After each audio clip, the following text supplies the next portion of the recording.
Moxy Approved. I got the Moxy to move. Might see the Moxy on stage. Got the mob and the Moxy goons. Drop a comment and pop in the room. Hit the lights up when my mic's up. Apply pressure when we tighten up. Hit the sub button. We be one. Gotta love us or we love nothing. Tell the truth, we above front. Back shots cause she loves slutting. Apply pressure, that sub button. No surprise, not subscribe. No low vibes. It's high times. It's Moxy move. Moxy to you. You tuning in to Moxy Approved. Ooh, we got a problem. Yeah, we raising the ceiling. You ought to know Buffalo, New York is up in the building. Bass on the track, you know well it's gonna be a killing.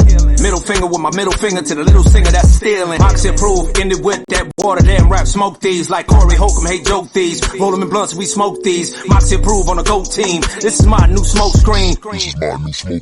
This is my new smoke screen. Moxy Approved, but your Moxy is used. I got my Moxy on 10, you got your Moxy on 2. Yeah, Moxy Approved, but your Moxy is used. I got my Moxy on 10, you got your Moxy on 2. Yeah.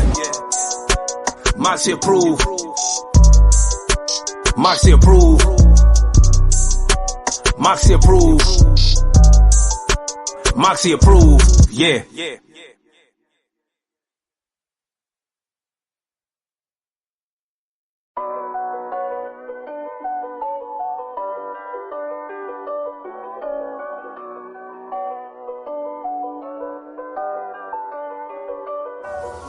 Moxy Approved. I got the Moxy to move. Might see the Moxy on stage. Got the mob and the Moxy goons. Drop a comment and pop in the room. Hit the lights up when my mic's up. Apply pressure when we tighten up. Hit the sub button. We be one. Gotta love us or we love nothing. Tell the truth, we above front. Back shots cause she loves slutting. Apply pressure, that sub button. No surprise, not subscribe. No low vibes. It's high times. It's Moxy move. Moxy to you. You tuning in to Moxy Approved. Ooh, we got a problem. Yeah, we raising the ceiling. You ought to know Buffalo, New York is up in the building. Bass on the track.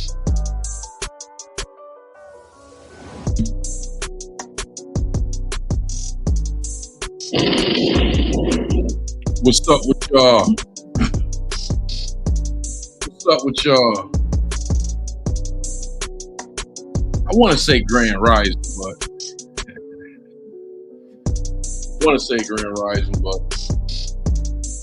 ain't Grand Rising for y'all. Anyway, I don't know whether to start at 10 o'clock or wait till after the game. So I decided to wait after the game. All right, let's go. Y'all know what time it is. I'm much more calm and cool today for PFD. Hey.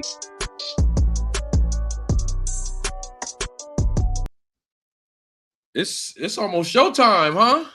It's almost showtime. It's almost showtime for y'all. It's almost showtime for y'all. What about 24 hours? It'll be time. I say it's showtime for y'all because y'all know I'm not over there. It's almost showtime for y'all.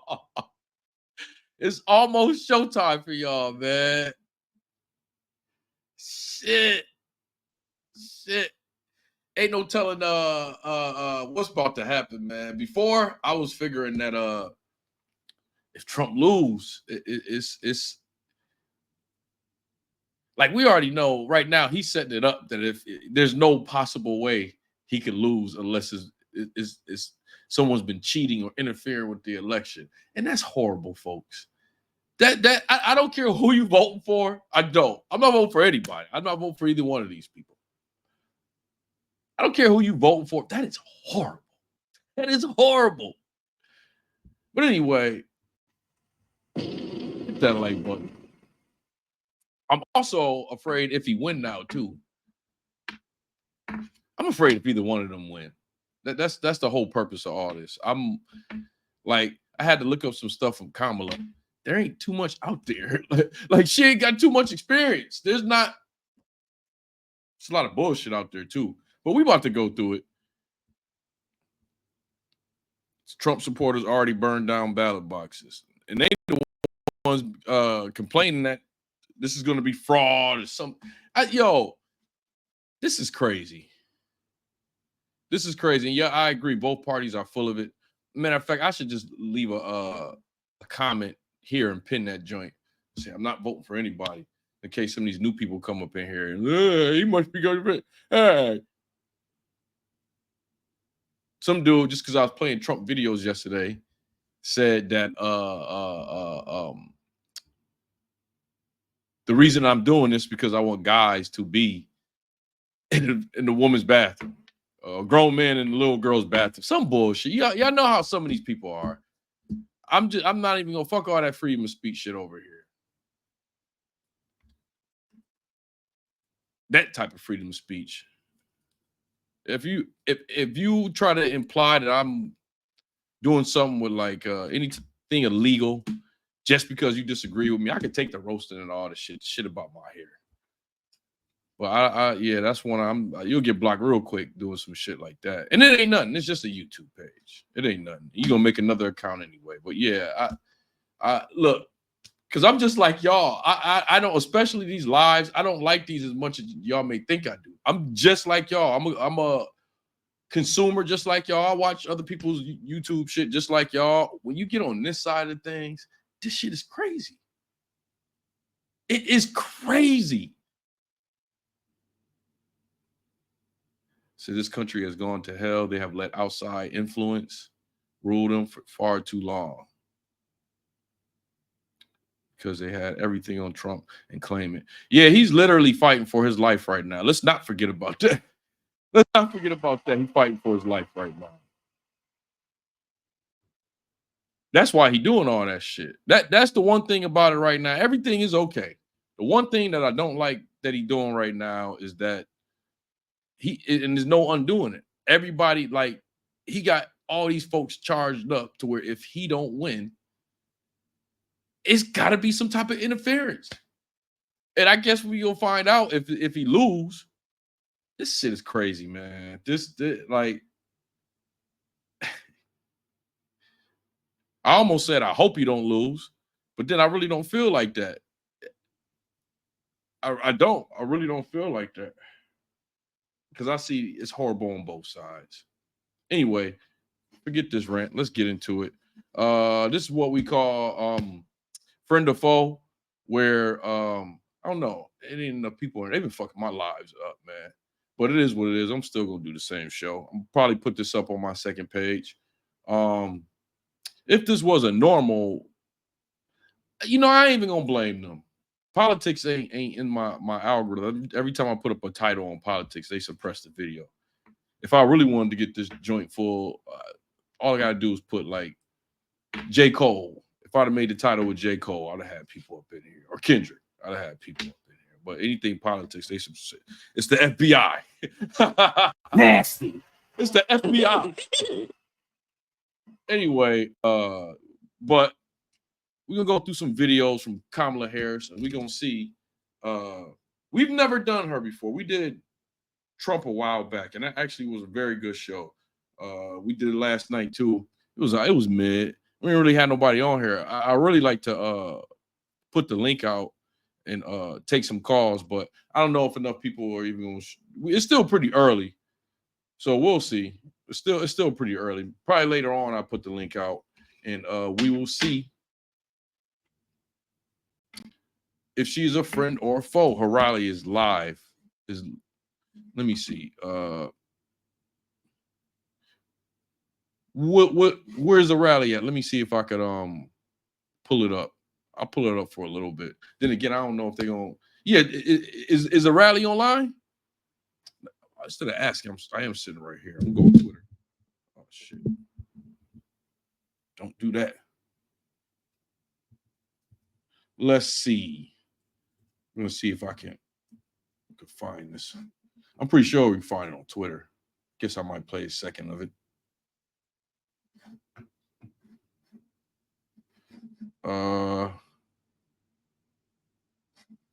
Is this it right here? Oh, add me on Twitter. I got myself verified now. So, oh yeah, here we go. Here we go. Got myself verified, so I'm about to start going to work on Twitter. Build a community outside of YouTube. It's a good thing. Here we go. I'll play a second of it, then we're gonna get to it. Oprah just spoke.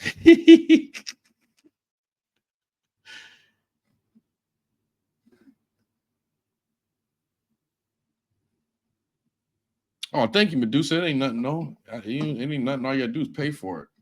That's it. It ain't like the old school. You just gotta pay for it. And the reason why it's good to get it is because when you post up on Twitter, they pick and choose when they want to let like masses amount of people see your tweet. So when you pay for the premium, they put your tweet over other people's tweet, and it helps build it. That's the only reason to get out. Like if you're an entertainer or if you got a business, those are very good reasons to have a Twitter account and get it verified. But other than that, it ain't worth it, man. So we take a look at this, and then we're gonna get to work. To get to work and get out the vote. Oh wow. So we have one day to get this done, which means now we need to get to work and get out the vote. So let's reach out once again to our family members, friends, classmates, neighbors, coworkers, knowing and reminding them that we all have so much more in common than what separates us. And let us please remind everyone that your vote is your voice, and your voice is your power.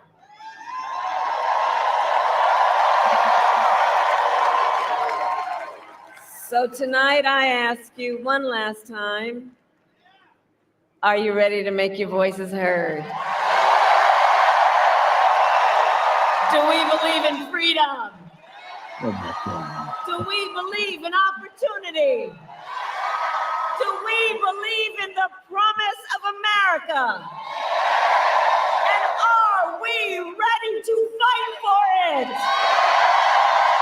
And when we fight, we win! God bless you, and God bless the United States of America. Freedom, freedom, I can't move. Freedom, cut me loose. Well, there you have it. There you have it.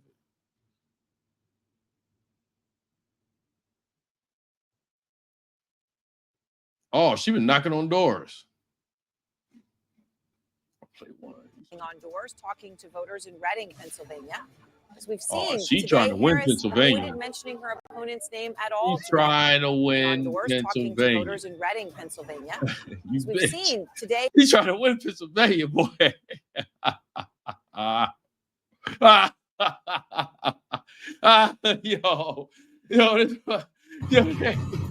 got to stop it.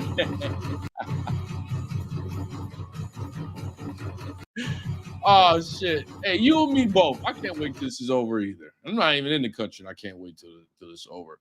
I'm getting ads all the way out here on this shit. All right, so there wasn't that much. There's not that many. How can I say this? Prolific historical moments for Kamala Harris. So if you remember any, you put it in the comment section. I'll play it. I guess we can start off. We'll start off with how, I don't know. Would they say it's unfair if I started off negative? Would you say it's unfair if I started off negative? Or they want to start off with, okay, you know what? Let's start off with union member. Let's start off with union member. All right, let's start off with union member. We're going to start off with union member. Hold on, let me go. It's going to take me a second to search that. Kamala union member.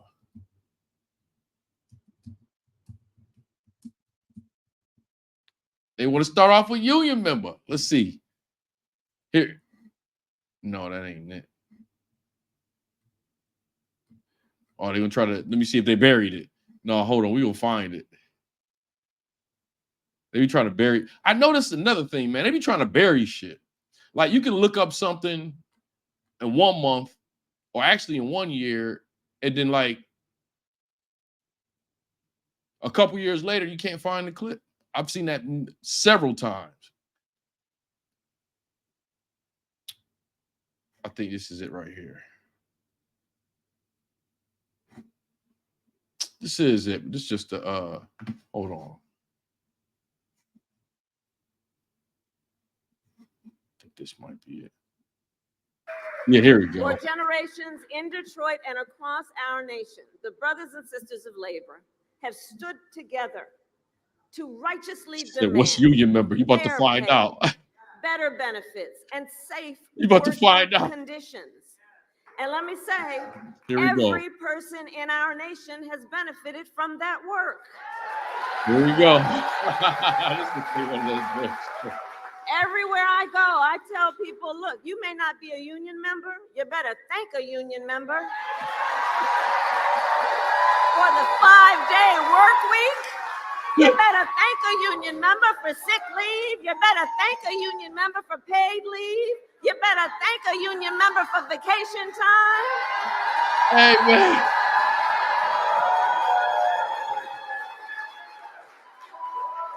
Because what we know is when union wages go up, everybody's wages go up. Hey, well, at some point, I'm gonna be able to interview some of these people. I'm definitely be asking questions that some of these other niggas don't want to ask. That would be the first question I would ask her. Where'd you get that accent from? Like, was it a mixture or like a union member? Here we go. So let's start off with this. So since we start off, I don't think that's negative. I think that's just funny. That's her cosplaying. That's her in her little Drake moment. Hey, make sure y'all tap the screen, hit that like button. Oh, I forgot to put that up. Make sure y'all tap the screen, put the like button on, or hit the like button. I'm a little bit too calm and cool today, huh?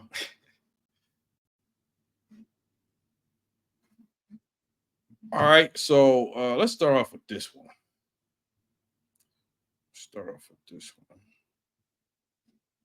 I mean, this is where I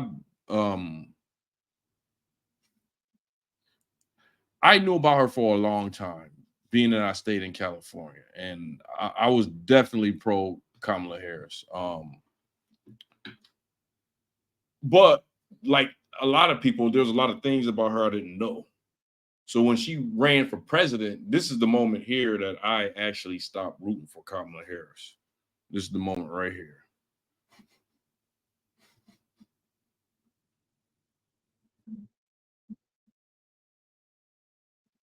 Biden's policies on race, specifically on the issue of busing in the 1970s, having benefited from busing when you were a young child. Vice President Biden says that your current position on busing, you're opposed to federally mandated busing, that position is the same as his position. Is he right? That is simply false. And let's be very clear about this. When Vice President Biden was in the United States Senate working with segregationists to oppose busing, which was the vehicle by which we would integrate America's public schools, had I been in the United States Senate at that time, I would have been. Look how Biden look. First of all, let's get this straight. Biden don't like her. All right, if you're gonna be fair about this, and I hate when people do this because it gives them folks the ability to talk that shit. I hate it. I hate it when they do this. When they openly do a DEI hire, I hate that shit. If you're gonna do something like that, keep it to yourself and just do it. If you want to be like, we need to get a nigga up in here, just do it. You don't have to make a big announcement about it. Because then when you make a big announcement about it, especially on the biggest stage of the world, now everybody, I ain't gonna say most of the people whom some of these folks in these different fields, because when you do it from the highest position in the world, it's a waterfall effect. It moves down throughout corporate America, right? So you got people that went $200,000, $300,000 in college debt to put themselves in a position where they can't be denied. And what do I mean by that? Like, it's some people that had to jump through so many loops and got so much education and did this and did that, to where it's to the point where they really don't want to hire them because of their color, but they got so much qualifications for the job they don't have a choice, right? And you almost get everybody labeled as really you're not qualified for the job. You just got hired because they wanted a nigga there. Straight up. That's the effect that it has. That was just stupid. That's dumb. But I'm saying all that to say, look at this motherfucker right here. He listened very closely to see what he can tear up right now. I'm not even saying she is. I'm just saying period. I ain't saying that word ain't secluded to us. At least when I use it ain't secluded to us. Out here, these Indian niggas is wild. But I don't even put the Indian in front of it. They wild out here. But whatever the case, when you outright tell people you want to do a DEI hire, even if somebody's qualified for the position, they're gonna look at it like they're not supposed to be there. That's just stupid. Which was the vehicle by which we Also, unions were made on racism. Yep, unions were made on they made unions to try to pretty much blacklist blacks outside of jobs and give themselves extra benefits and shit like that.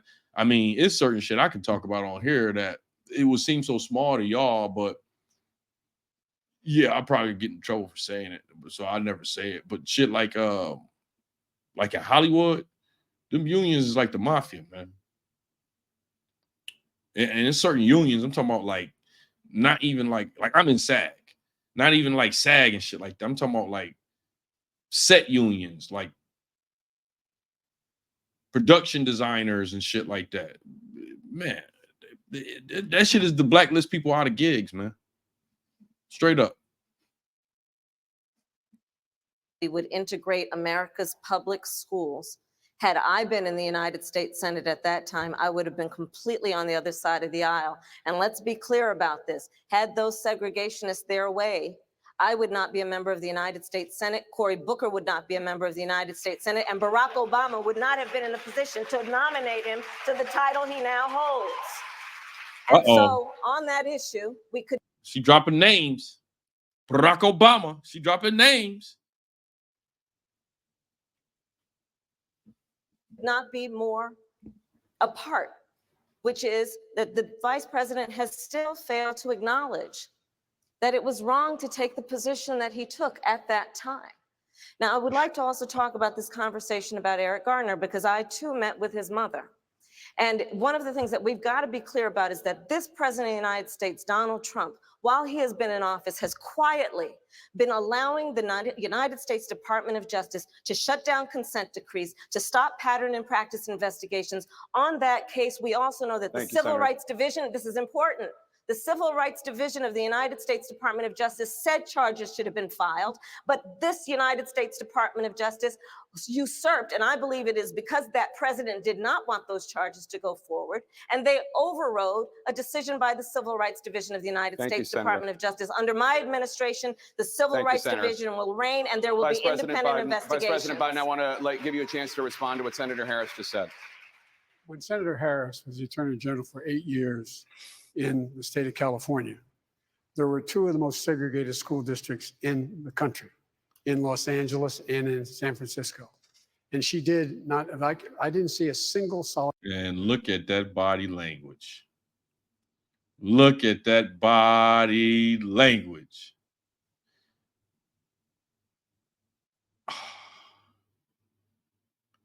Look at that body language. Nasty. I forgot all about this.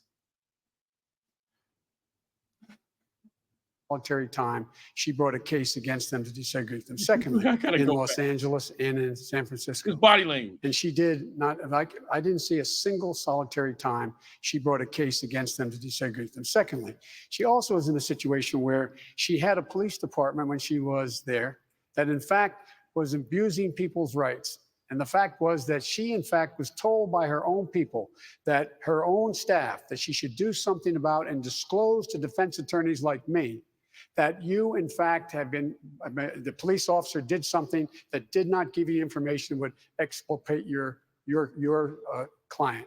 She didn't do that. She never did it. And so what happened? Along came a federal judge and said, enough, enough, and he freed 1,000 of these people. If you doubt me, Google 1,000 prisoners freed, Kamala Harris. Thank you, Vice Hold President on, Biden. Senator Harris, let's see.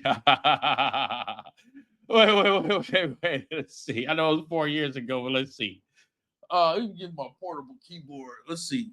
1,000 prisoners free. 1,000.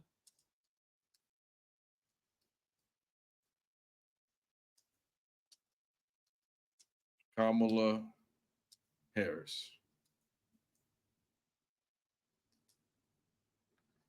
1,000 prisoners free. Kamala Harris.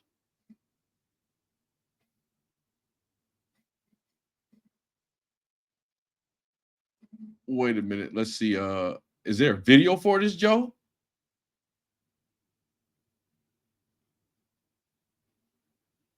Well, it's an article about it. There's some articles about it. This motherfucker dropped the Easter egg.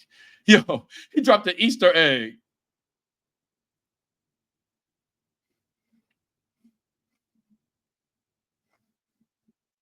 your response? This is simply not true.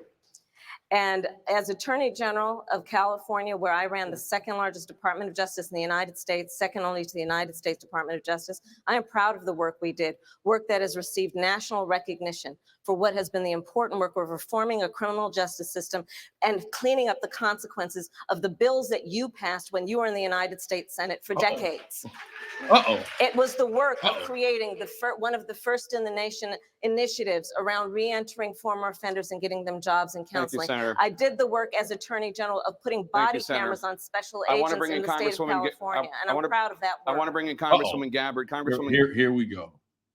Here we go. I'm like, shit, man. Should I go give me a glass of water before we start this part? Then she about to cook. She about to cook. She about to cook. Me, mommy. She about to cook. She about to cook. She about to cook. All right. I'm gonna let her cook. Gabbard, you took issue with Senator Harris confronting Vice President Biden at the last debate. You called it a, quote, false accusation that Joe Biden is a racist. What's your response? I want to bring the conversation back to the broken criminal justice system. Nasty. She's starting off with bars. She's starting off with bars. Like, first off, let's go back. What's your response? I want to bring the conversation back to the broken criminal justice system that is disproportionately negatively impacting Black and brown people all across this country today. Now, Senator Harris says she's proud of her record as a prosecutor and that she'll be a prosecutor president, but I'm deeply concerned about this record. There are too many examples to cite, but she put over 1,500 people in jail for marijuana violations and then laughed about it when she was asked if she ever smoked marijuana. She blocked evidence. She blocked evidence that would have. Look how that crowd. Where are they at? Let me see. Where are they? Let me see. Let's see if it says where they're at. That was pretty loud. That was pretty loud. Let me see where they at. I don't say on here where they at. Man, whoever wrote that description is trash. You ain't gonna put on there what city they in? Have freed an innocent man from death row until the courts forced her to do so. She kept people in prison. Hold on. You're talking too fast. You're moving too fast. Evidence that would have freed an innocent man from death row until the courts forced her to do so. So they was in Detroit, huh? Yeah, they ain't gonna like no shit like that. She kept people in prison beyond their sentences to use them as cheap labor for the state of California. And she fought to keep cash bail system in place that impacts poor people in the worst kind of way. Thank you, Congresswoman. Senator Harris, your response. Oh, wait. มุ้งแปลภาษาฮะหรือว่าชี้ตา I'm gonna have to change. Hold on, let me change this to my other account where I ain't gotta go through these ads. I got a premium. We ain't about to do this. We are not about to do this. ตัวนี้เจ๋งมากมันทำให้เราคุยกับชาวต่างชาติได้โดยที่เราไม่ต้อง Hold on 1 second. Let me switch it so I gotta deal with these ads. Dear. Senator Harris, you have also been quite critical. staff.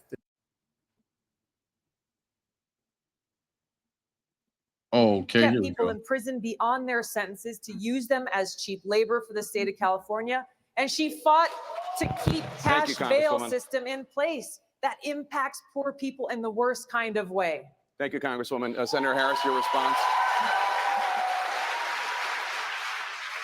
As the elected Attorney General of California, I did the work of significantly reforming the criminal justice system of a state of 40 million people, which became a national model for the work that needs to be done. And I am proud of that work. And I am proud of making a decision to not just give fancy speeches or be in a legislative body and give speeches on the floor, but actually doing the work of being in the position to use the power that I had to reform a system that is badly in need of reform. That is why we created initiatives that were about reentering former offenders and getting them counseling. It is why, and because I know that criminal justice system is so broken, that I am an advocate for what we need to do to not only decriminalize, but legalize marijuana in the United States. I want to bring Congresswoman Gabbard back in. Your response. The bottom line is, Senator Harris, when you are in a position to make a difference and an impact in these people's lives, you did not. And worse yet, in the case of those who were on death row, innocent people, you actually blocked evidence from being revealed that would have freed them until you were forced to do so. There is no excuse for that. And the people who suffered under your reign as prosecutor, you owe them an apology. Senator Harris. Well, hold on. We're going to have to go to the 1,000 prisoners free. We're going to have to go to that in a second. My entire career, I have been personally opposed to the death penalty, and that has never changed. And I dare anybody who is in a position to make that decision, to face the people I have faced, to say, I will not seek the death penalty. That is my background. That is my work. I am proud of it.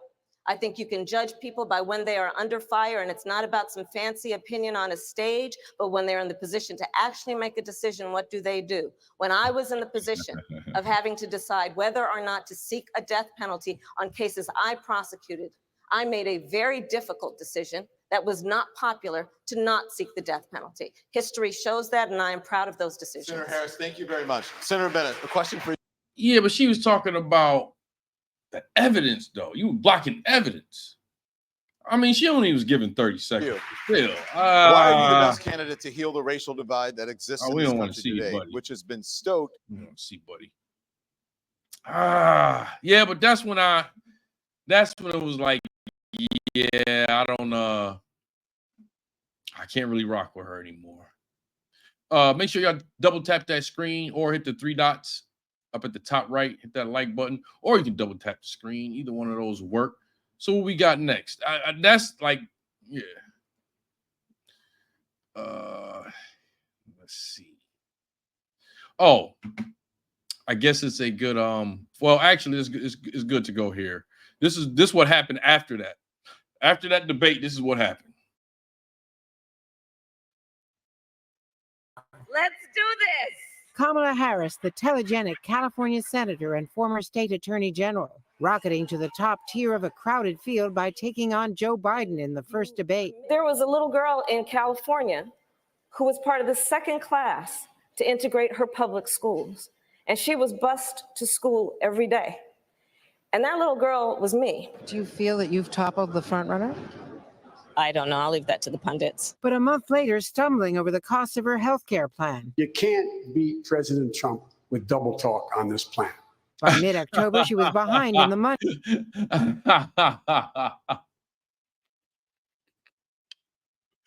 Yo, say it again, man. Say it again the day before. Say it again. You ain't black. To the pundits. But a month later, stumbling over the cost of her health care plan. You can't beat President Trump with double talk on this plan. By mid-October, she was behind in the money race and failing to connect to African Americans, polling only 5% with black voters recently compared to 43% for Biden. Y'all niggas ain't want to vote for y'all? What? 5%? In October, she was behind in the money race and failing to connect to African Americans, polling only 5% with black voters recently compared. Wow.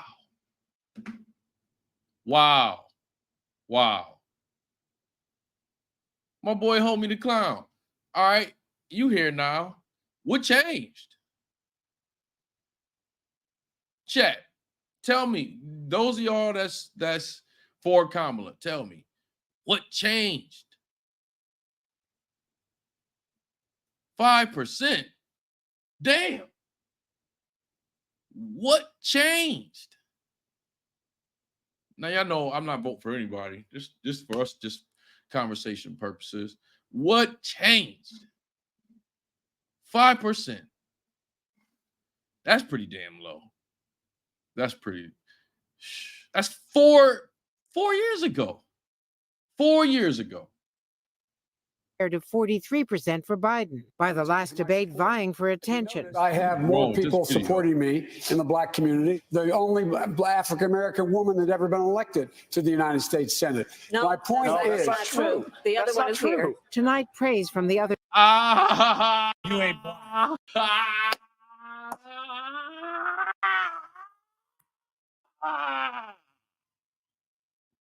You ain't black.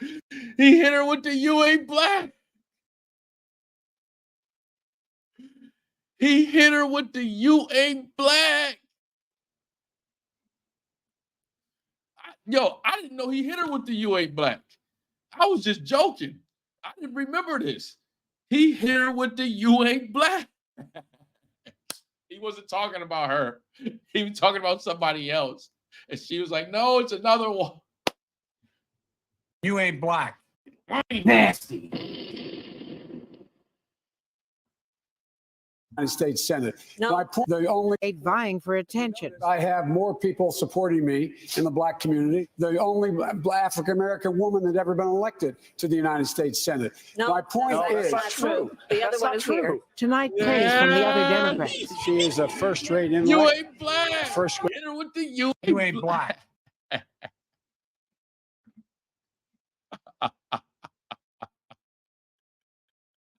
I did not know he did that. candidate, and it's a real competitor. Sometimes campaigns have a way of tearing people apart or breaking down friendships. For us, it's brought us closer. Andrea joins us now. Andrea, it's worth noting that Harris dropped out today, but not before issuing a parting shot about who's left. Indeed. She said in the That video was horrible. The It's major all news in the race for pixelated. 2020, Senator Kamala Harris announcing she's dropping out. Once drawing huge crowds, one of the top candidates on the Democratic side. So what happened? What she said today in her very candid message to her supporters. ABC's Lindsay Davis on the campaign again tonight. A campaign that started with so much promise You ain't black. brought to an abrupt end today, even before the first vote was cast. I'm not a billionaire. I can't fund my own campaign. Senator Kamala Harris, who sought to be the first black female president of the United States, calling the decision one of the hardest of her life. I cannot tell you. Well, she dropped out. Well, she had 5% amongst blacks, and that probably was the highest. I don't know if this was the truth. Man, I should have hit the AI up. But I believe when she dropped out, she had a 2% rating. And I believe it was the highest amongst blacks at 5%. You that I have a path forward if I don't believe I do. She shot to the top tier early, famously taking on Biden for his previous position on mandated busing to integrate schools. There was a little girl in California who was part of the second class to integrate her public schools. And she was bused to school every day. And that little girl was me. But Harris started to plateau in the polls, often struggling to defend her record as a prosecutor. When you had the power, Yeah, I've been going here for why a didn't while. you try to affect change then? So I'm glad you asked me this question. I made a decision that if I was going to have the ability to reform the system, I would try to do it from the inside. Was I able to get enough done? Absolutely. That's straight from Barack Obama's book. Barack Obama said that. I could have got it right there if I was at that debate. I could have got it right there. Because Barack Obama said that, and you know what he said after that? When he got out of office, he flipped it. He was like, what I learned is you really can't change things from the inside. if you really want to be effective and be able to try to change things with less limitations, said it's best to do it on the outside. Yeah. Are we saying that this woman has more experience than Barack Obama? You ain't black. Not. Over the weekend, signs the campaign was unraveling. The New York Times obtaining a resignation letter from a Harris aide who said, "I no longer have confidence in our campaign or its leadership." And for those. Wait. Those are bars. That was her. Damn. That was bars.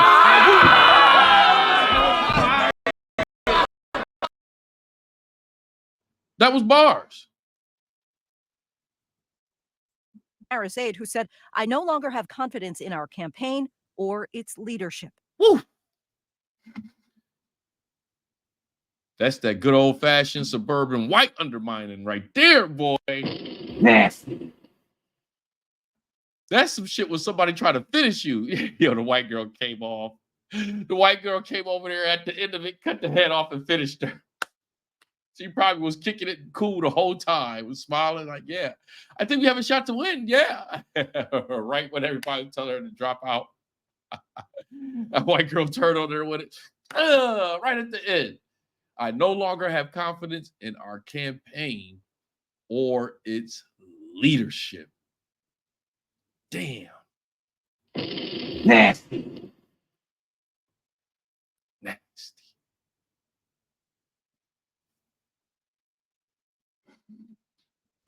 And for those at home keeping track of the numbers, the Democrats now 15 candidates. Only 7 had qualified for the next debate. Kamala Harris. She dropped out when it was 15. Was one of them. That brings it down to 6 at this point. And you have learned from inside the campaign that they put their heads together. They really thought about this over the Thanksgiving holiday. Senator Harris told her staff today that throughout the Thanksgiving holiday, she worked round the clock to try to figure out how they could make this work. But after doing a campaign audit, she said she simply did not have the money to move things forward, David. All right, Lindsay Davies, who's covering the race for us. Lindsay, thank you. Hi, everyone. George Stephanopoulos. Right. So, I mean, all right, now let's go. I think, shall we hop over to reparations now? We might do a lot of skipping. You know, she don't really have enough out there. Like, I'm talking about major moments. If you want to look at every single detailed moment of her career, yeah, we're not about to do that. But like, as far as someone as a comparison to Trump, who's been a celebrity for, you know, decades, or Hillary, or someone like that who have a lot of significant moments online, her political career has not been that relevant. Only as of really the last, I'm gonna say the last 8 years, really 6 years when she became a senator. Last 6 years. All right, let's see where we're going to next.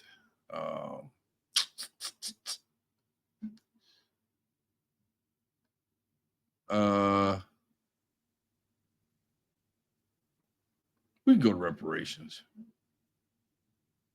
Yeah, I think if they pay reparations, a signal to show America is falling. Probably. I believe that would be a trap, but I don't think they're gonna do it anytime soon. I don't think they're gonna do it anytime soon. But the conversation is getting started, and once the conversation gets started the way it is now, really in a lot of different ways, and one way or another, the clock is ticking. Meaning that, yeah, the fact that the conversation is going, right, at some point, one of these parties, if not more than likely, I hate to say, it's probably going to be the Democratic Party, is going to have a serious conversation about it, because it's starting out. Like, in another 30 years, they can't be talking about it just like this, because by that point, it'll be like wars that have happened. You'll hear more shit of them talking about giving this country money, that country money. And yeah, every time they do that, this comes up. So it'll just start getting louder and louder and louder. And, you know, we're talking about it a lot, you know, with these kids. So another 30, 40 years, these kids will be our age, right? So the conversation's still going. Then some of them going to be in office. So that's why I was telling the amazing Lucas, no, it's a long process, but you keep chipping at the boulder. But yeah, eventually they're going to have a serious conversation with it. But by that time, yeah, the economy's probably going to be just fucked up. They're like, here you go. How much you want? I've heard what you've been saying these few years, Tyrone. How much you looking for? That's exactly what they do. Nasty.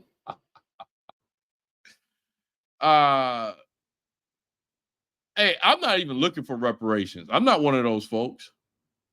I'd rather see, let me talk to y'all white folks for a second, because I see y'all already in there, like, you shouldn't get reparations.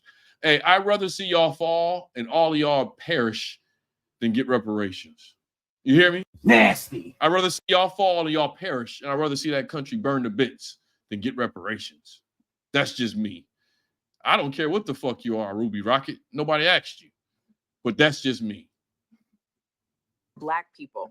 Today, I'm going to tell you, but first, let's talk about this edited clip that's been flying around the internet. So I'm not going to sit here and say I'm going to do something that's only going to benefit Black people. No.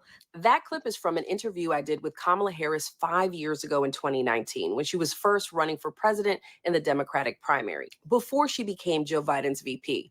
At that time, many Democratic presidential candidates were being asked if they supported reparations. And so the Griot asked to see where Harris stood. The first clip you just saw is an edited down version of a much longer answer that Kamala Harris gave to our reparations question. Here's her full response, the only response the Griot has ever published. Watch to the end. We have disparities around housing. We have disparities around education. We have disparities around income. And we have to recognize that everybody did not start out on an equal footing in this country. And in particular, Black people have not. And now I wanted to play this because I fell victim to this shit too. Most of y'all fell victim to this as well. But we about to see.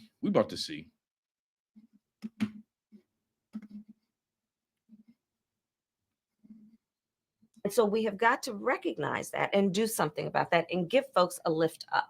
That's why, for example, I'm proposing the LIFT Act. Give people who are making $100,000 or less as a family a tax credit, which will benefit and uplift 60% of Black families who are in poverty. So by default, it affects Black families, but there's not a particular policy for African Americans that you would explore. But no, if you look at the reality of who will benefit from certain policies, when you take into account that they're not starting at the same place and they're not starting on equal footing, it will directly benefit Black children, Black families, Black homeowners, because the disparities are so significant. So if we focus on the specific issues that have resulted in the greatest disparities, and we understand that that's part of why we're doing it. Listen, the reality also is this: any policy that will benefit Black people will benefit all of society. Let's be clear about that. Let's really be clear about that. So I'm not going to sit here and say I'm going to do something that's only going to benefit Black people. No, because that's her little black go-to little move, the head bobbing and all that. I guess it gets in this thing of, okay, it's time for me to say something to Black folks that are watching. Head bob, head bob, head bob. I get it. The reality also is this: any policy that will benefit Black people will benefit all of society. Let's be clear about that. Let's really be clear about that. So I'm not going to sit here and say I'm going to do something that's only going to benefit Black people. No, because whatever benefits that Black family will benefit that community and society as a whole in the country. Right? As you saw in the video, my follow-up question to Kamala Harris was whether she believed in an explicit reparation. Now, it's crazy because it's like a double entendre almost. So, and what I mean by that is, What I got wrong and what a lot of people got wrong is that she actually wasn't saying that. She actually wasn't saying that she's not for reparations. But the fact that she didn't clearly say that she was almost made what she said, what they tried to imply. That's not what they tried to imply, that she was like, I'm not for reparations. That's not what she was saying. But her answer was not clear reparations. That's the crazy part about it. Like this shit is fucking headache, man. But all right, let's see what she gonna say. She said she did a follow-up question. This is my first time watching this video. Reparations policy for Black Americans. Harris's answer on reparations wasn't a yes or no, but rather an approach that sought to help Black people through tackling issues that impacted us at greater levels, like child poverty. Harris's argument was that policies like a child tax credit don't only benefit Black people, but can benefit all of America at the same time, even if more Black people are impacted. It's an approach not everyone agrees with, especially reparations advocates This is her video. who believe reparations. Let me skip to it. She said she asked her a follow-up question. Okay, here we go. I think this is it. Wildfire. We did an interview with you last year where we talked about some of these race-focused policies in which I asked about reparations, and you mentioned the LIFT Act. You said that basically this is something that would benefit everyone. Some people, took that with offense. That's definitely not a Black woman right there. I mean, a Black woman can't have that pigmented skin. I mean, technically, we but that's definitely an Indian look. It looks like Indian mixed with white and like a little bit of Black. That's exactly what it looks like.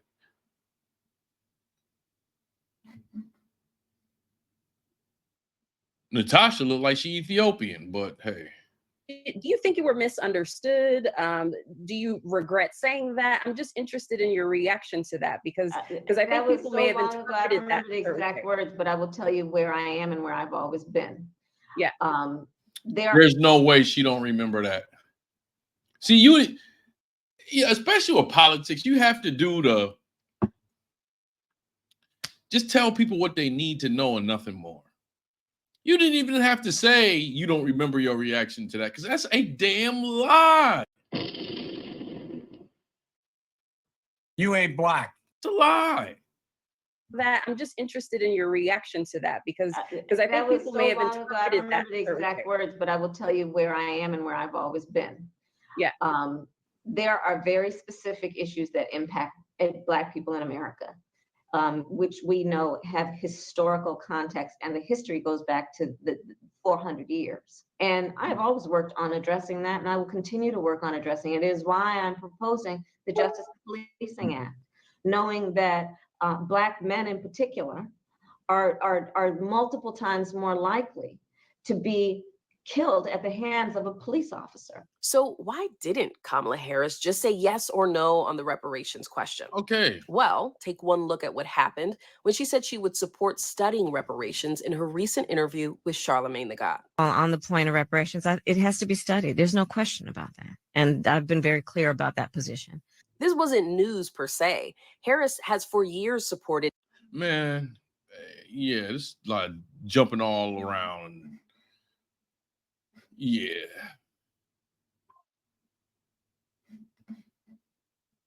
Still kind of unclear. Hold on, we can go to another one where she's talking about it. It ain't the only one. It's not the only one. Uh-oh, wait.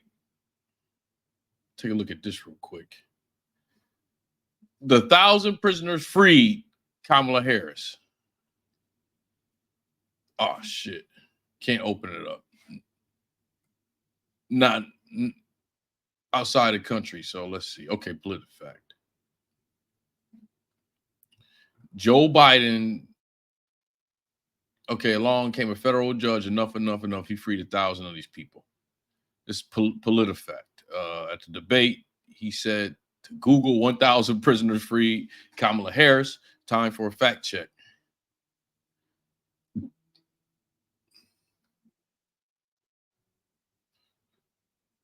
A June report from Wall Street said that in 2005, when Harris was district attorney, her staff encouraged her to adopt a Brady policy, requiring her office's prosecutors to inform defendants of past misconduct by police and other law enforcement in accordance with the Supreme Court precedent. Brady policies are named after a 1963 Supreme Court ruling that had said prosecutors must turn over all evidence that could potentially exonerate the defendant. Harris did not institute such a policy. In 2010, a crime lab technician in San Francisco was caught stealing drug evidence from the lab for personal use. Wow. That meant some lab results have been jeopardized. More than 1,000 drug cases were dismissed or dropped.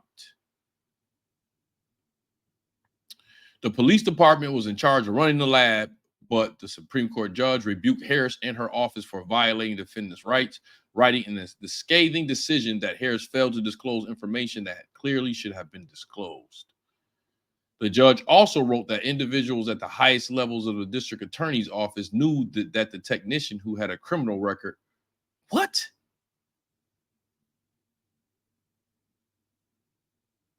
was not a dependable witness at trial. That is fucking crazy. Oh, wait, y'all not even seeing this. That is crazy.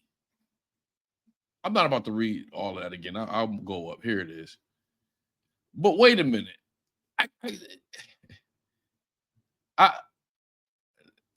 No.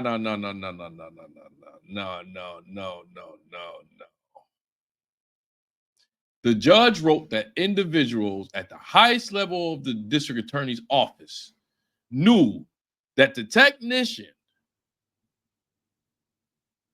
who had a criminal record was not a dependable witness at trial. Damn. Well, Biden got wrong.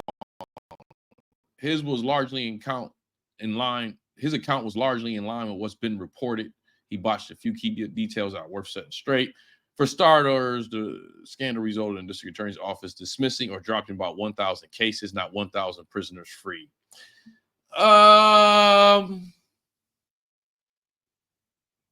Yeah, that makes a difference, but that doesn't really interfere with what he's trying to imply. That does make a difference as far as like how many people it affected, though.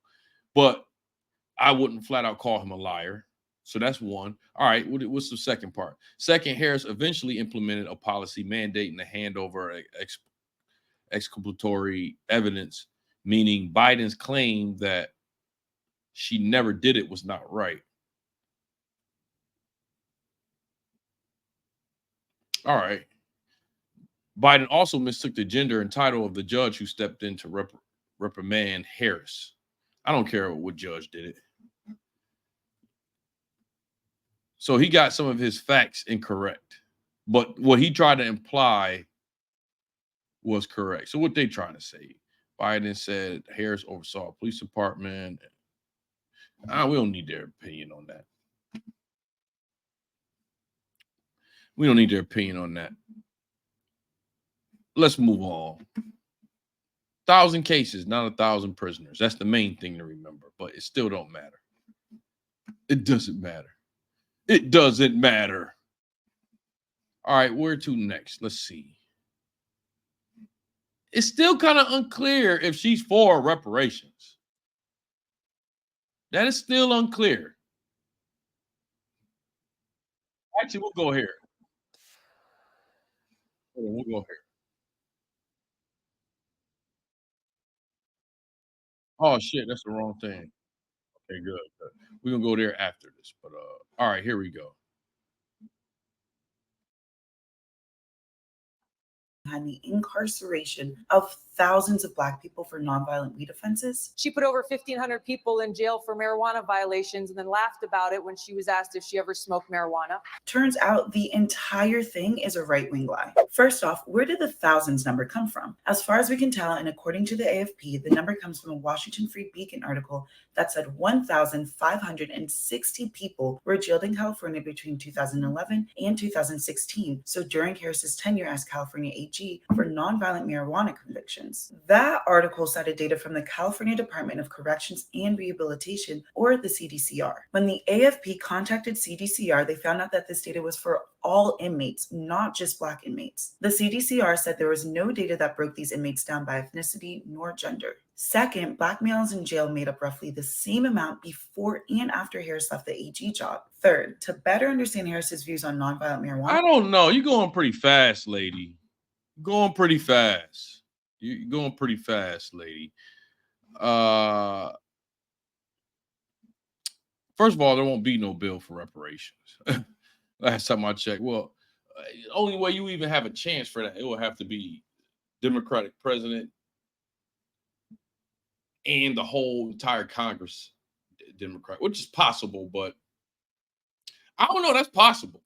That is possible because we haven't really been talking about the Senate races and stuff like that. I don't think the House is going to lose. I don't think the Republicans are going to lose the House, though.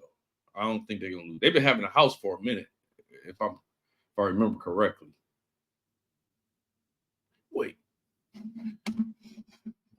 Department of Corrections and Rehabilitation, or the CDCR. When the AFP contacted CDCR, they found out that this data was for all inmates, not just Black inmates. The CDCR said there was no data that broke these inmates down by ethnicity nor gender. Second, Black males in jail made up roughly the same amount before and after Harris left the AG job. Third, to better understand Harris's views on nonviolent marijuana offenses, we can look at her time as DA in San Francisco. From 2004 to 2010, there were 1,956 marijuana convictions, and just 45 of them resulted in jail time. Not to mention, but she was also a champion of the Biden-Harris admin's pardons for federal weed convictions and the reclassification of weed as a less dangerous substance. I am in no way saying any of this data is particularly glowing for Harris, but at least if you're going to judge her on her true record and her full record. Whatever. I don't know. There's some misnomers in that. I saw myself. I'm just still trying to. Yeah, that's what I thought. Yeah, the Republicans still run the House.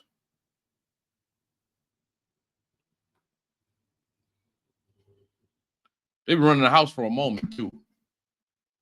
They can lose it, though. It's 6 seats.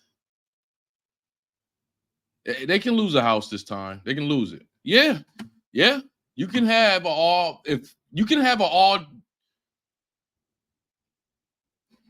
Yeah, you can definitely have an all Democratic House or Congress and a Democratic president. It's possible. It's possible. Still don't think they're gonna do anything. Still don't think they're gonna do anything. I have to see it to believe it. Hold on. Shit, y'all need to ask some union members for reparations then. Talking about thank a union member. Them the ones we need to be talking to, I guess. No, this ain't no. No, this ain't no. She going hard in the paint. That's it. That's the one I want right there. Ooh.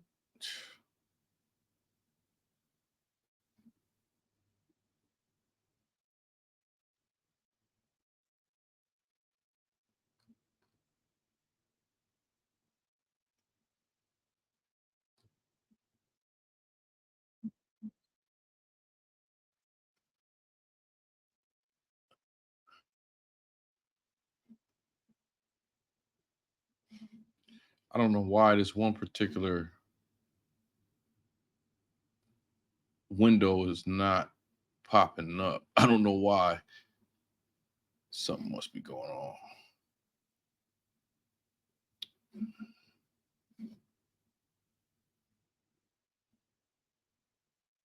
Something got to be going on. I don't know why. Just that one window ain't popping up. All the rest of these windows are popping up.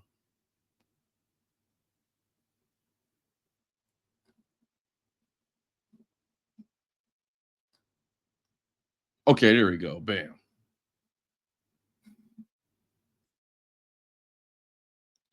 Oh, so this year. This is this year. This is a month ago, 2 months ago. Almost 2 months ago, a month and a half. A little bit more than a month and a half. Here we go. Matter of fact, let me change the duration of this. Try to See, I'm taking the video. Hold on, let me turn it faster. There we go.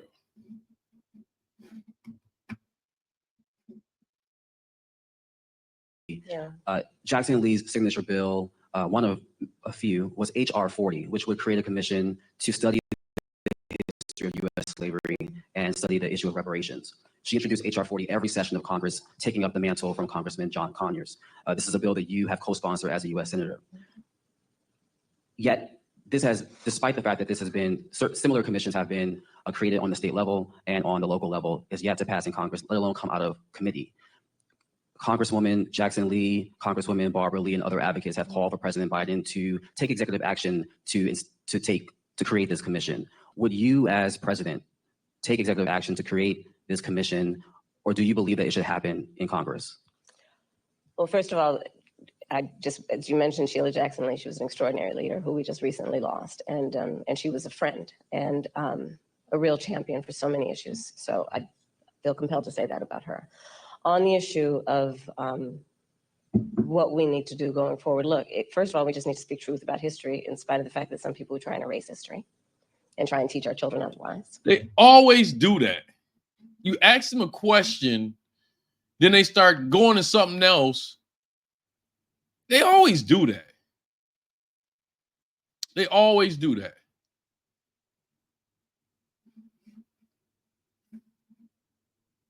We need to speak truth about the generational impact of our history in terms of the generational impact of slavery, the generational impact of redlining, of Jim Crow law. I could go on and on and on. These are facts that have had impact. And we need to speak truth about it. And we need to speak truth about it in a way that is about deriving solutions. And frankly, I think that we, and part of that is studying it to figure out exactly what we need to do. But part of what we can do right now is, for example, what I'm talking about in terms of building an opportunity economy, which is— She skipped out on that whole entire question. Addressing explicitly the obstacles that— At least she being honest. At least she not saying she gonna do it or have any type of impact of getting it done. And then when she get in there, not do anything. So really, she doing what she need to do. Historically and currently exist, and dealing with them: student loan debt, medical debt, bias in home appraisals. What we need to do in terms of dealing with an issue that I have championed for years, Black maternal mortality, which is the fact that Black women are 3 to 4 times more likely to die in connection with childbirth than other women. And we know that the reasons for that include disparities that pre-exist her pregnancy, including disparities that exist in the system during her pregnancy. So all of those things must be addressed. Do you have a position on whether that should happen, this commission should happen through executive order or via Congress? I think Congress ultimately will have the ability to do this work. I'm not discounting the importance of any executive action, but ultimately Congress, because if you're going to talk about it in any substantial way, there will be hearings, there will be— That is true. She's not lying right there. It's definitely a Congress thing, and along with the president. But the Congress is— the president can get the conversation going, but I don't know how you would pass that without the Congress doing it. Even if you did do an executive order on it, they're gonna challenge that to Supreme Court and tear that up. Like, easy. If the Congress do it, it can't be no challenge. There's nothing you can do after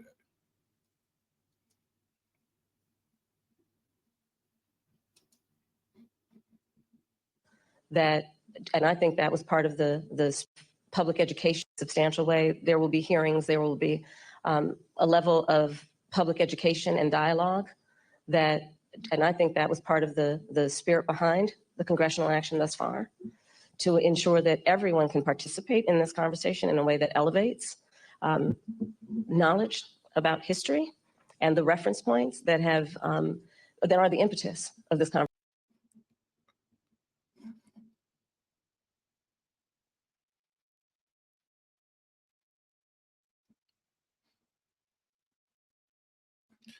Well, it's not even using it as a scapegoat as far as the Congress. That's just a fact. That part ain't using it as a scapegoat. There's no other way of doing it, whether it's through, the Congress. She just can't go in there and pass a law. Oh, here's one. I got all these. Let me see.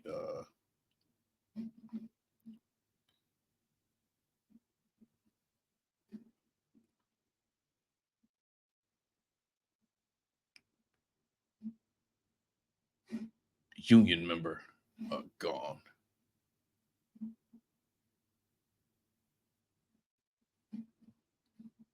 Here we go. I already got the screens up this time, so I'm going through the links. Now, here's another one for y'all. I'm trying to find the positive ones. Trying to find the positive ones.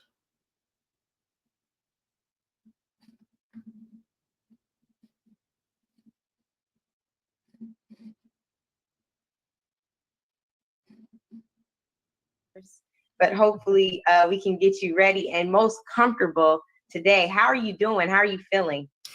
I am well, Angela. It's so good to see you. And I just want to thank everybody, Chairman Russell, for that introduction. Thank you for mentioning not only the head of the NAACP, but also my pastor, Dr. Amos Brown. Thank you to Derek Johnson for your ongoing leadership.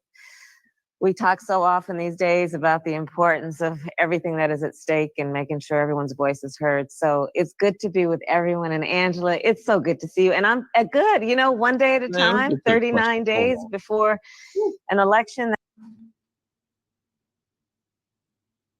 Okay. So, you are a proud AKA. How do y'all normally greet each other? With a hug. Not during COVID. Okay, what do you guys say? What's the little thing you say? See, that was oh man. She might have less culture in her than Drake. But that was I'm not even in no sorority, fraternity. What do they call it? Fraternity. Yeah. I'm not even in a fraternity. Never thought about getting in a fraternity. But even I know that they got their own little lingo and shit like that. Like they be at the college parties that I don't know, doing all that shit. So she was asking her about their I know some of these shit they got a secret. But she was asking her about her open greetings and she caught her slipping. This is what I want to say about this interview because I already seen this. The black woman here is not trying to get a got you moment. She's trying to help her out. Watch. If you ain't seen this before, she's trying to help her out. But the problem is, you ain't black. That's the problem. Greetings, soror. Thank you. I was looking for a ski week, but I'll take it. You know, when you go through the process of becoming one, then we can have that conversation. Wait. When you go through, say, what's the little thing you say? Greetings, soror. Thank you. I was looking for a ski week, but I'll take it. You know, when you go through the what's the not during COVID. Okay, what do you guys say? What's the little thing you say? Greetings, soror. Thank you. I was looking for a ski week, but I'll take it. You know, when you go through the process of becoming one, then we can have that conversation. Yo, and not happening. She's trying to help her out. And Kamala's lightweight hitting her with subs, like passive aggressive at her. She's trying to help her out though. Yeah, this is pretty bad. Not during COVID. Okay, what do you guys say? What's the little thing you say? Greetings, soror. Thank you. I was looking for a ski week, but I'll take it. You know, when you go through the process of becoming one, then we can have that conversation. Not happening. I am black and not Greek. I'm Eddie Raj child. Okay, next.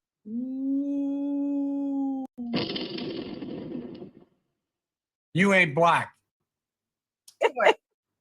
Did you know that you and Snoop Dogg share a birthday? I did. Oh. I actually did. Oh. And I talked to him recently about voting, actually. Yeah. I love it. I love it. Vote, you know, all of us voting. Yeah.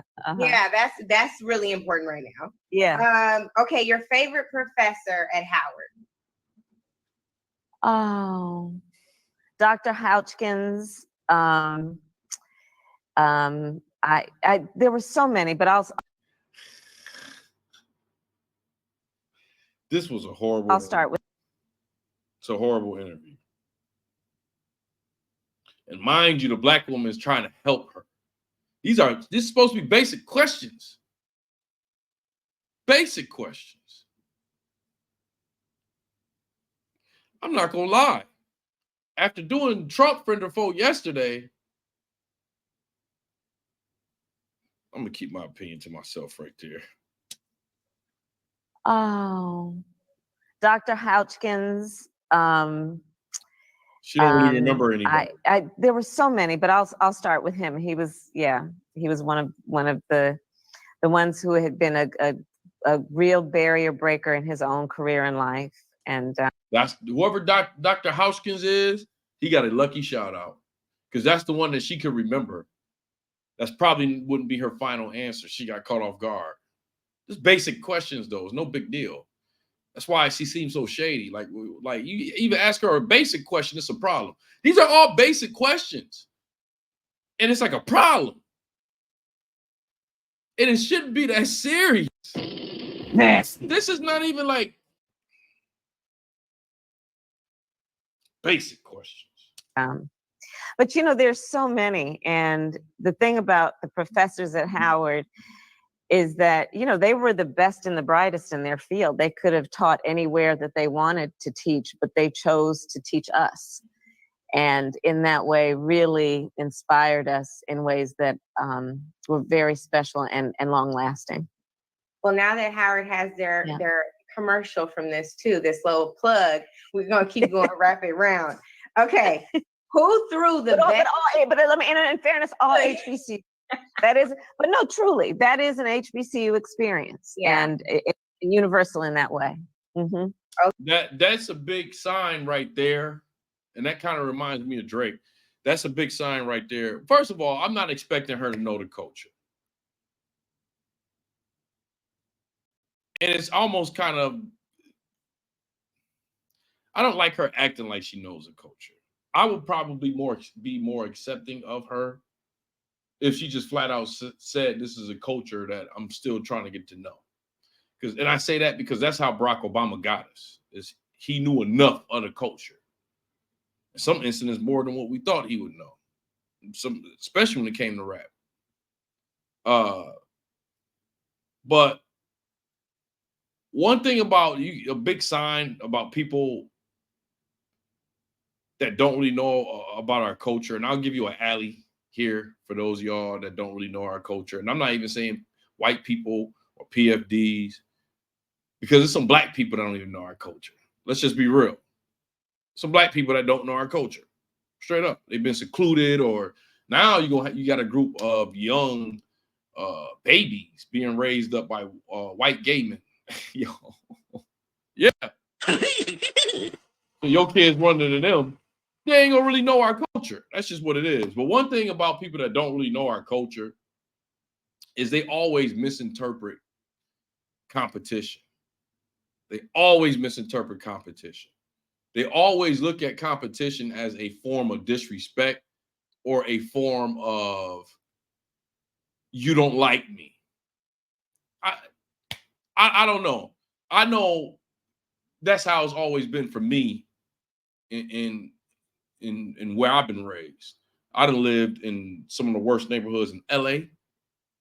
I lived in some of the worst neighborhoods in New York City. Shit, Buckshot just got his ass whooped, damn near beat to death in a neighborhood that I lived in 3.5 years ago. It's not that long, 3.5 years ago. And I'm originally from Buffalo, New York. And competition ain't always a form of disrespect. It ain't a form of disrespect because really niggas that really don't like you don't want to compete with you. They trying to get you out of there. I'm not even talking about on any level. I'm not even talking about violence. So even on the job, niggas really want you out of there. I know my community. If niggas really want you out of there on a job or something like that, they're not gonna compete with you and try to do better with you at the job like that. They don't try to get you out of there. They don't really like you.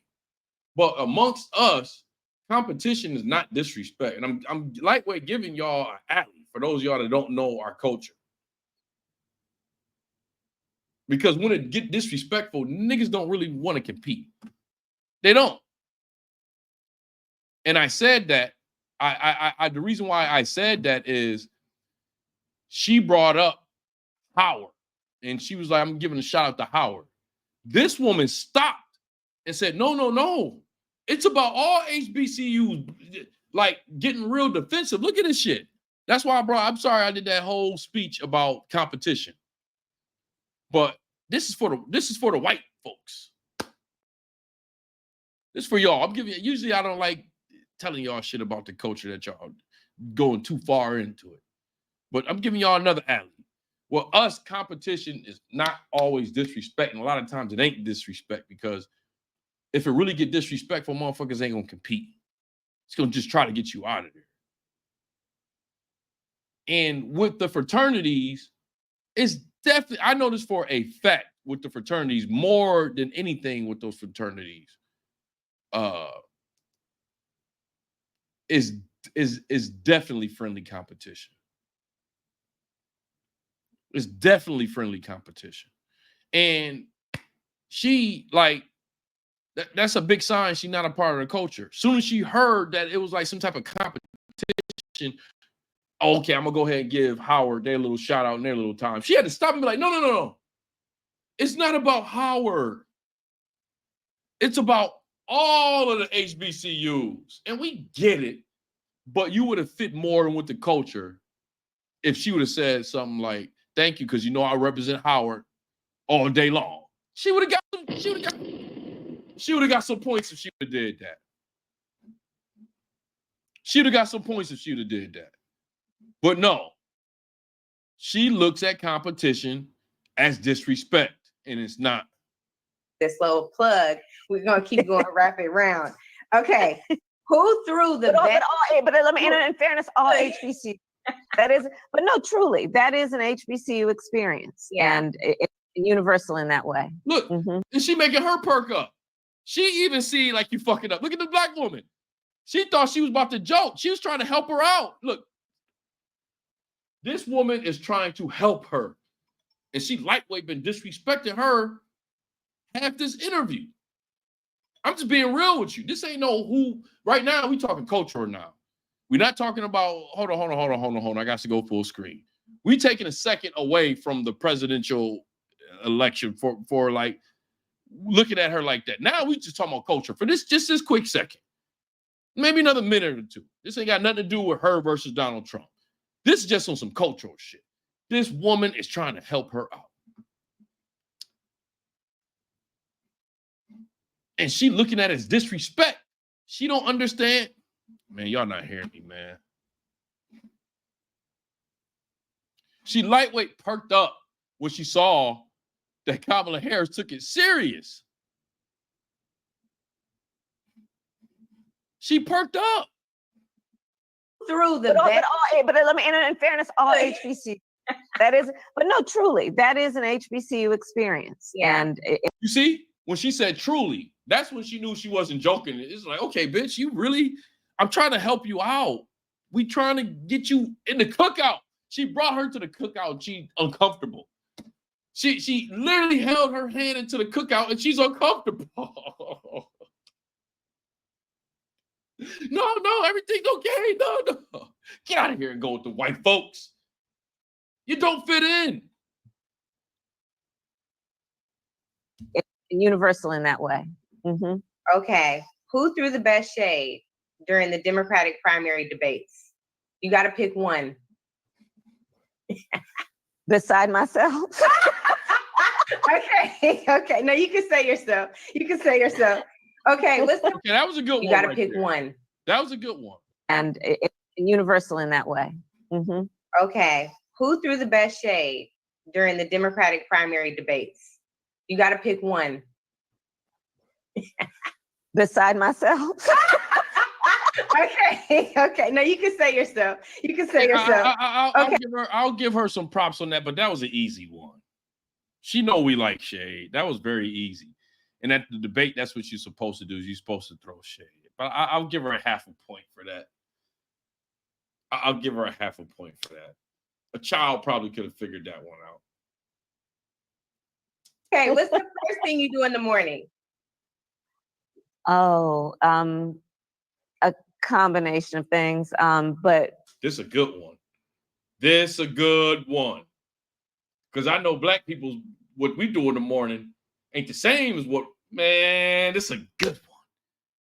This a good one. I don't even remember this part. There's a part that I want to get to near the end. I don't remember this part, but this a good one. This a good one. probably read is one of the first things I do. Mhm. Read. Favorite thing to cook? The people. Yo, man.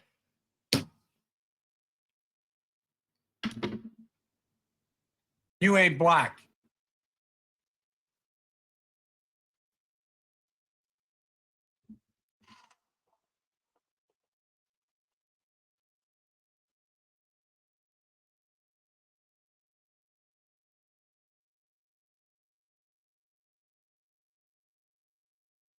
Now, I'm not saying we don't read. That's not what that question was for.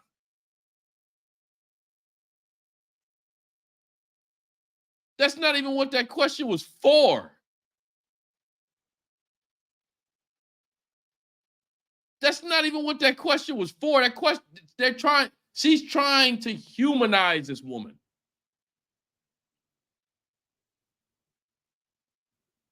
I'm almost 100% sure that was a black woman hygiene type, routine type question.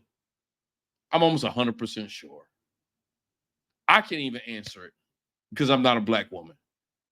But that ain't have nothing to do with what she answered is, her answer is after you wash your face, after you take a shower, after you dry your hair, then read. That's not what she was asking. She was asking when you wake up in the morning. The only answer that she could have gave that would have said read, that would have been like, oh, okay, yeah.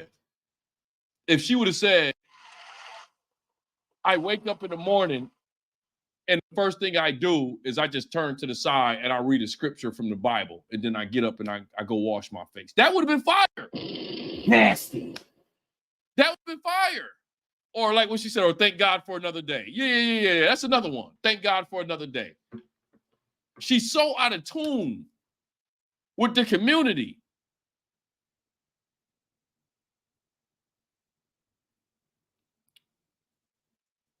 That I'm gonna be honest with y'all. Talking about fight, yeah, you know what? That was disrespectful. Somebody said fighting stereotypes. I don't know if you mean it in the way that I'm talking about it right now. Then yeah, you're right.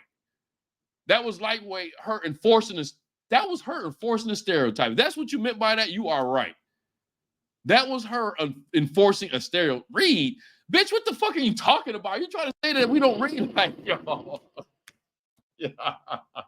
Nasty.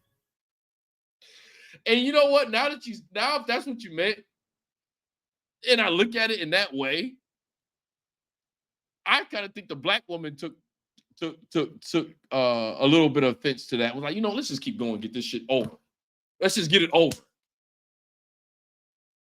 I'm trying to help you out. I can't help you out.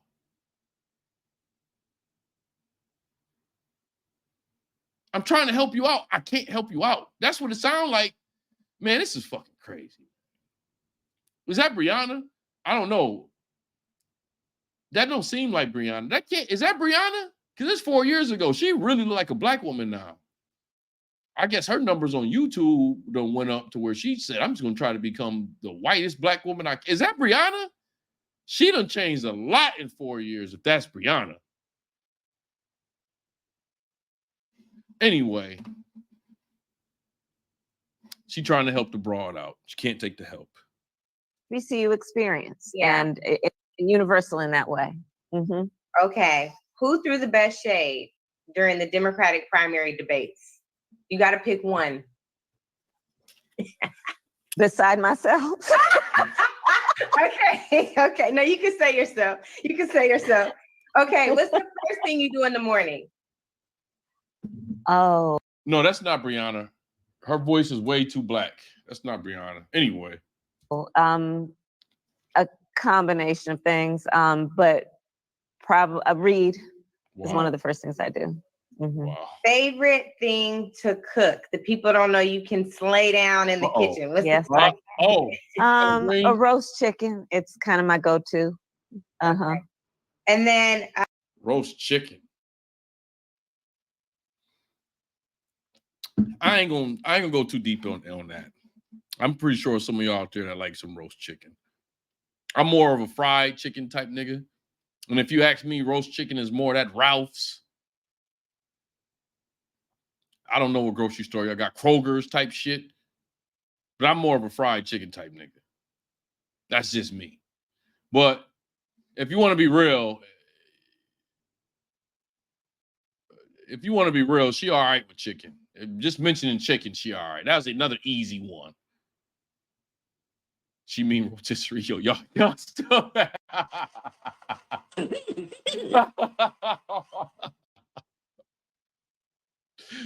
roast chicken. Look at it, roast chicken.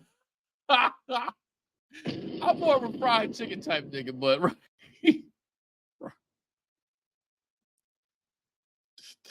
yeah, but at the end of the day, you can't go wrong with chicken. You can't. Yeah, that part is true, but everybody loves chicken. You're right. Chicken is like crack, right? Everybody do crack, but they put it on us. And be honest with you, I'm pretty sure white people eat just as much chicken as we do, if not more. And I know for a fact they do more crack than what we do because of yo. All right, I'm gonna just keep going.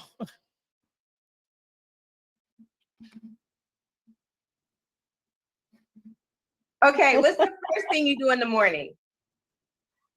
Oh, a combination of things, but Oh wait.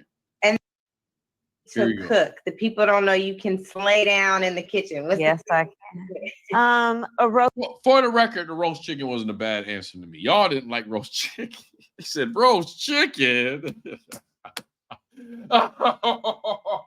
Roast chicken was all right to me. That wasn't enough to really look. I'm like this woman. I'm trying to help the woman out. I'm actually trying to help her out.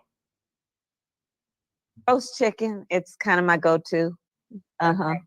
And then best rapper alive. And you gotta realize, oh shit.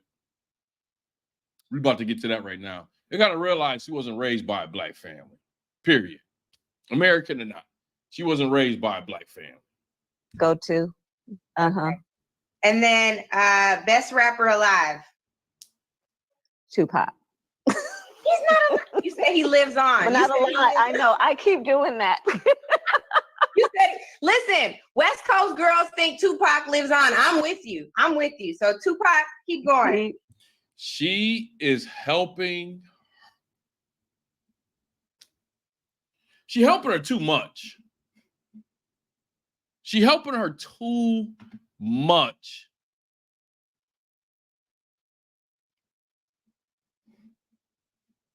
She says she sounds like she goes to potlucks. My go-to. And look, I don't care if she's black or not. I don't. Like, and that, I think that was another problem with this. I mean, eventually at some point, we finally got to stop hearing that as much.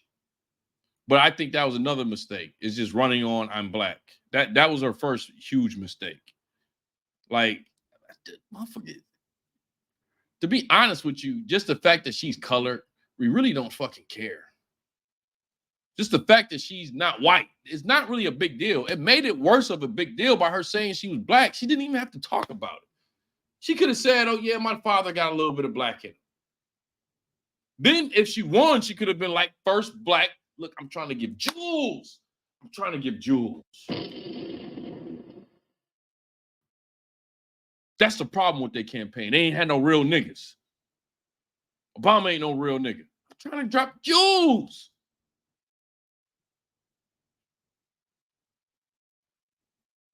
Don't nobody care if she's black or not. As far as the votes that she's trying to get, nobody really care about that.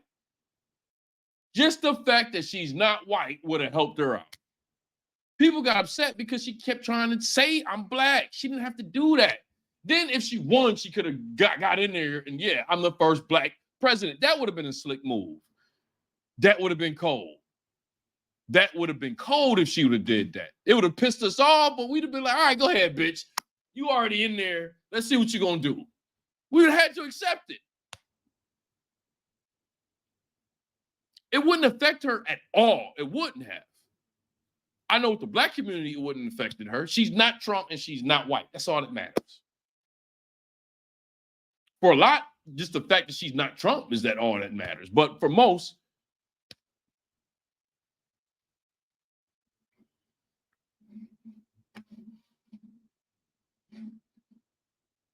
anyway, this black woman is trying to help her. Trying to help her. Uh-huh. And then best rapper alive. Tupac. He's not. You say he lives on. But not Yeah. She jumped at the screen. The black woman was like, yo, she not.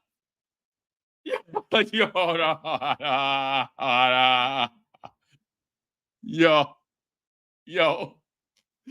The black woman said, well, she's not. Tupac, he's not. Okay. Us West Coast girls, we say that Tupac's still alive. She looked like she's about to start cussing her out and stopped in the middle of it. She's about to cuss her out and she stopped. She stopped. I know. I keep doing that. You said Lizzie lives on. But not a Tupac. He's not. You say he lives on. But not a lie. I know. I keep doing that. You said, listen, West Coast girls think Tupac lives on. I'm with you. I'm with you. So Tupac, keep going. I keep doing that. Who would I say? I mean, there's so many. I mean, you know,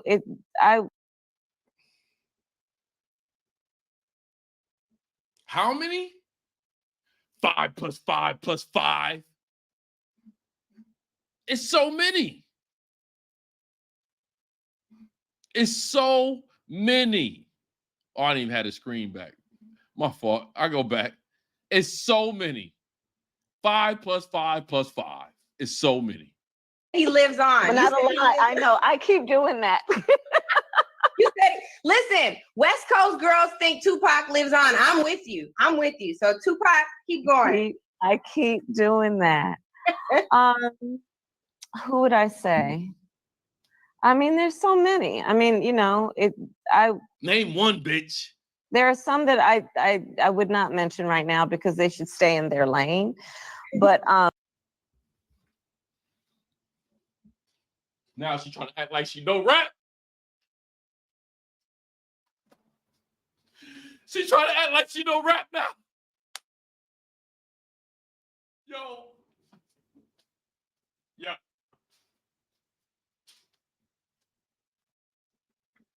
Now she's trying to act like she know rap.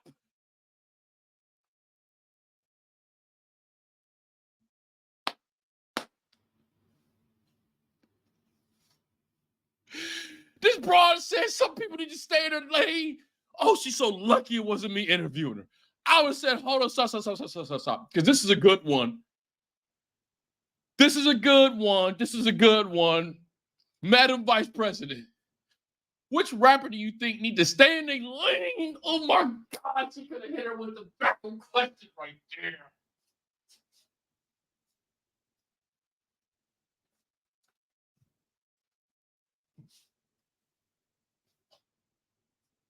This bro says stay in your lane.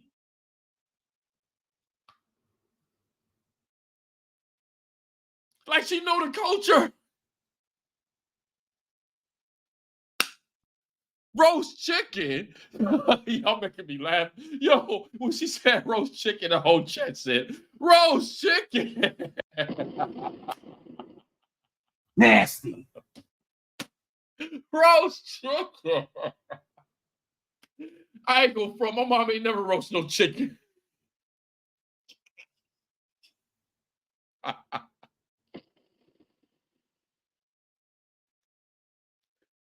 Oh man, this bro said it's so many I can name, but some of them need to stay in their lane. Who is she talking about? Oh God, she should have asked her who she was talking about. Oh man. I mean, there's so many. I mean, there are some that I would not mention right now because they should stay in their lane. But others I don't know what that means. Look, she laughing. She laughing. I feel you. Yo, she lightweight laughing at her too. And she like, yo, I can't help you. You doing too much. She laughing.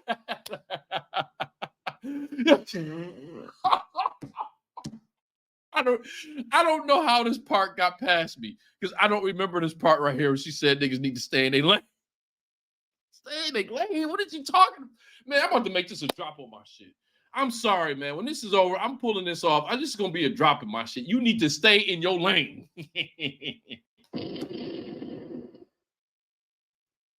Ooh, who's she talking about?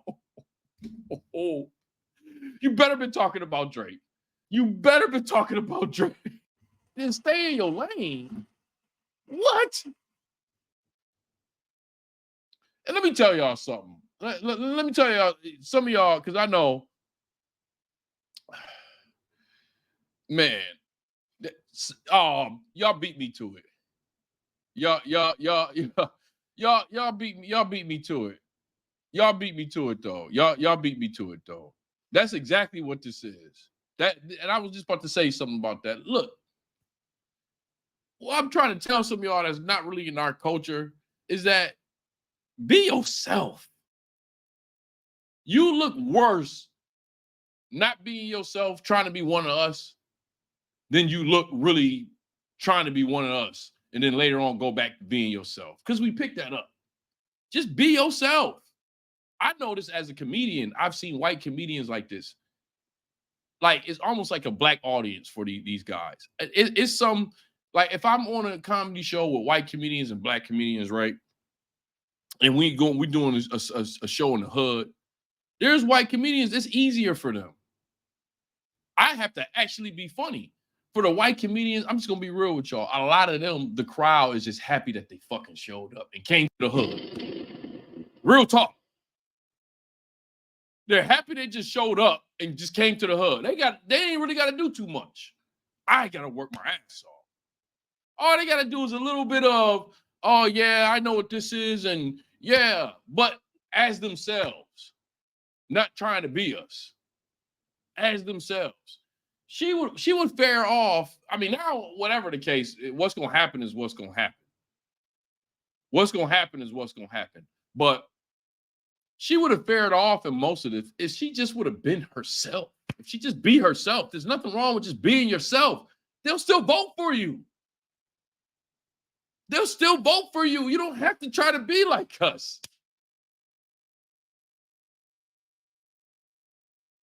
I'm trying to help y'all out. This black woman is offended. She's offended at this point. Well, no, not anymore. She was earlier. Now this is laughable. The stay in your lane shit is laughable to her. She just laughed at that shit. I mean, there's so many. I mean, there are some that I would not mention right now because they should stay in their lane. But others, Look at her face. I feel you, girl. I feel you. I don't know what that means. I want to know who one of those are. Right. Who is she talking about? Need to stay in their lane. You trying to do too much. You try to do too much. Just answer the fucking question. You try to do too much. Who you talking about need to stay in a fucking lane? Going. Keep moving. Okay, keep moving, Angela. All right. I didn't know who would have. But some that I would not mention. So that's Angela Rye. That's her. I don't know who this woman is. Angela Rye. Okay. Oh shit. Right now because they should stay in their lane. But others I keep calling her the black lady. That's her name, Angela Rye. Thank you for that. I don't know what that means. I want to know who one of those are. Keep going. Keep moving. Okay, keep moving, Angela. All right. That was not supposed to be a stumper either. She flat out telling her, look, that was her way of telling her passive aggressively because she got disrespected right there. That right there was a little bit of passive aggressive disrespect. Keep it moving. She even did that black talk. That's how they talk about us. They call it that black talk. She even did that black talk. Man, get this bitch out of here, man. I don't know what that means. I want to know who one of those are. Keep going. Keep moving. Okay, all Keep right. moving, Angela. All right. That was not supposed to be a stumper either. What about She lightweight want to tell her. I ain't gonna say that. I'm not gonna say that. okay, AK was founded when and where? In 1908 at Howard University. Another plug for Howard. Okay, person who you would fangirl over. Angela trying to help her out. She's trying to help her out. And she as an interviewer, she's coming to the conclusion that this interview is reckless and it's damaging. And that's not what she intended. So now she's just trying to get this shit over with and trying to help her as much out as she can. Because now at this moment, she's starting to realize they're going to tear her up online. And I didn't do this for her to get fucked up, which is horrible. Obviously, in this interview, Angela, I don't know her background. I don't even know who she is. But obviously in this interview, Angela was trying to give her an alley. And I can tell for her, she has some kind of sentiment about it because that's what she's been trying to do this whole interview, is give her an alley. And it's turning out to be a horrible interview that makes Kamala Harris look bad when really she was trying to help homegirl out.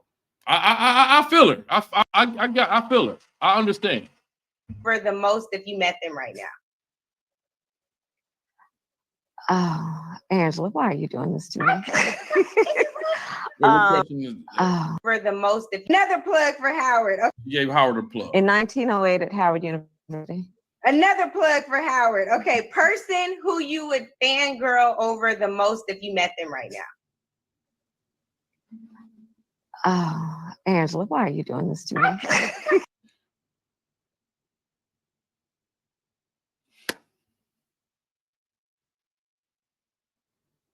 These are not hard questions. These are not hard questions. Riley Moore, I appreciate you, dog. I appreciate you. Shout out to you. I appreciate you. Thank you for the $10.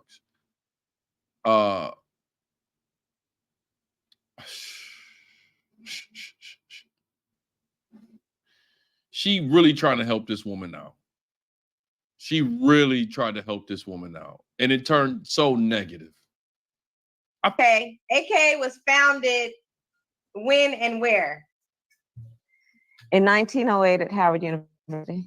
Another plug for Howard. Okay, person who you would fangirl over the most if you met them right now? Oh, Angela, why are you doing this to me? The person I would fangirl the most, I don't know, Beyonce.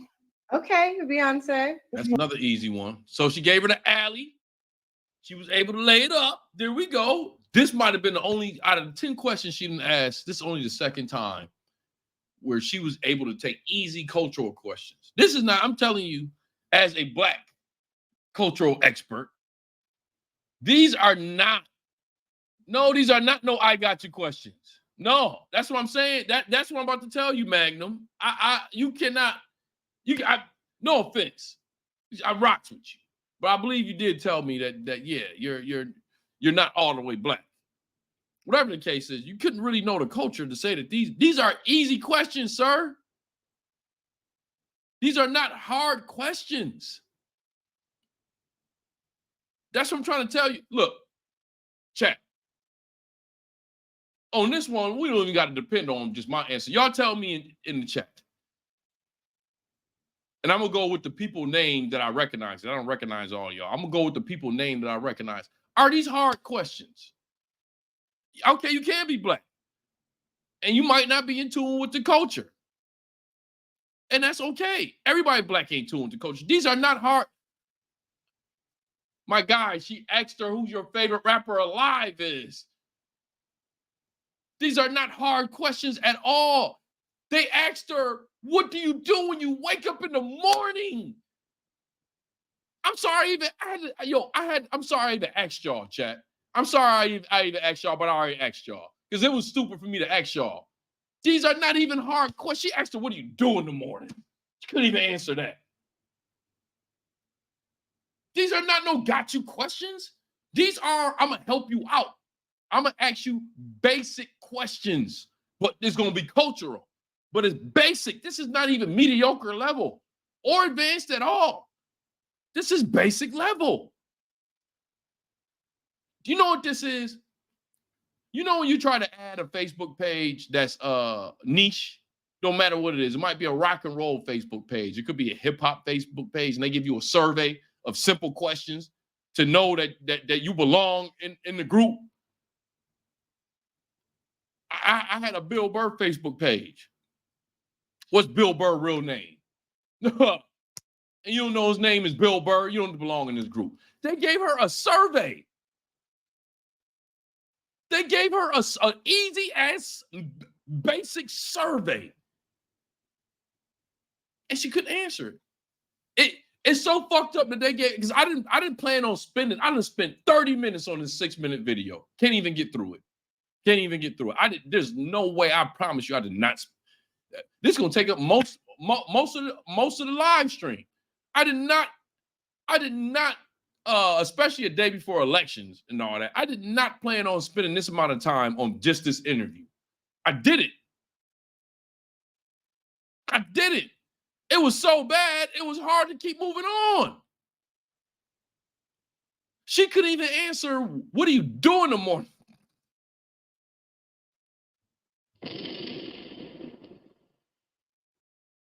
What is it you're good at cooking? She got the chicken part right. Roast chicken. Oh, I wasn't even that hard on her to roast chicken. The chat lit up and said, roast chicken. Y'all was offended about that more than any other part of that interview. It was the roast chicken part. They said, roast chicken.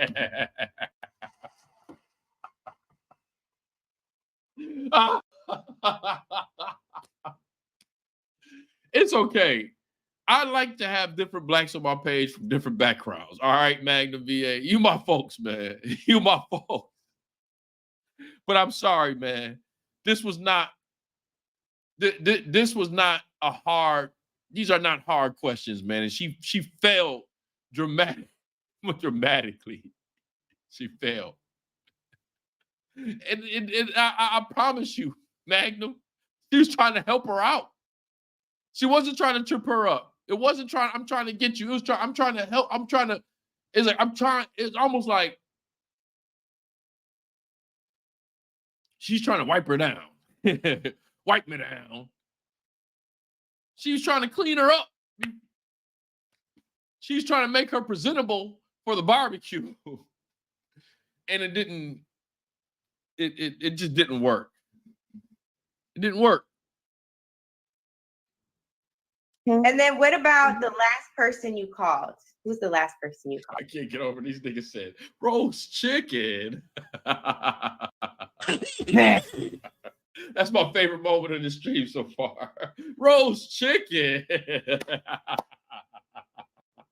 It wasn't the Tupac shit. It wasn't the fraternity shit. It was the roast chicken that got him. Roast chicken. That made this shit worth it. Little moments like that make this shit worth it. I don't be wanting to do these live streams. I don't. I only did this one because I promised y'all I was gonna do it. But that shit right there make this shit worth it. Roast chicken.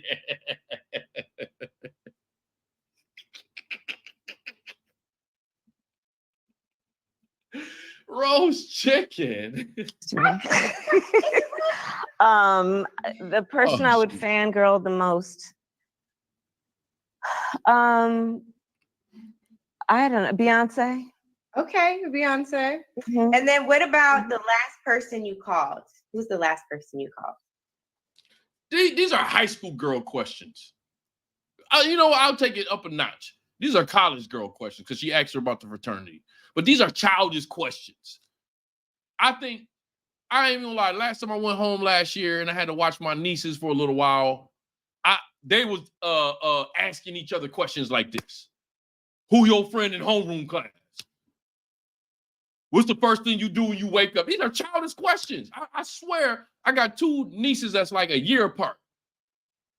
And I had to watch them last year, and I could swear that they was asking each other these questions. Basic questions. Who your friend in class? She can't even answer the shit. The last person I called on the phone was my assistant to ask him am I running on time or not. Keep this in order. I hear that. Okay, the last thing I want to tell you is, did you know, this is my last rapid round, did you know that Mina just made gumbo and made the base, the roux, with chickpea flour? Oh goodness, I did not know that. I did not do that. She didn't need to do that though. See, there are certain things you just don't need to change. And just flour is how you make a roux. You don't need to do chickpea flour, right? Just good old purpose, you know, flour. I know, but I told. I'm not even gonna lie with y'all there. I don't even know what the hell they talking about right there. So I ain't got no choice but to give her some props. At least she ended it in a positive way. For me, she ended it in a positive way. I don't know what the fuck they talking about there. I ain't even gonna lie to you. I don't know. I know gumbo, like the sausage and the chicken and the peppers and the rice and shit like that. I know gumbo. I actually know how to cook. I don't know how to cook gumbo though. I know how to cook beef stew. I know how to cook all that nigga shit, man. I know how to cook beef stew, macaroni. What else I know how to cook? Spaghetti, lasagna, fish, all different forms of chicken. Yeah, I know how to cook. I don't know what they're talking about though, and I don't know how to cook gumbo. So I'll give her some props for tore her up this whole time. And I didn't even mean this is supposed to be a positive one. I didn't even mean to be tearing her up on this one. But at least she ended it on something positive. I don't know what this gumbo shit is. Just made gumbo and made the base, the roux, with chickpea flour. Oh goodness, I did not know that. I did not do that. She didn't need to do that though. See, there are certain things you just don't need to change. And just flour is how you make a roux. You don't need to do chickpea flour, right? All right, let's get out of there. I didn't plan on spending that amount of time on that, but shit, she fucked that one up. Damn, she fucked that one up. Let me see what other clips I got up here. I don't know if we need to step that far back. We'll play these real fast. This is when she really started to rise up to where her name could even be mentioned as far as like running for president.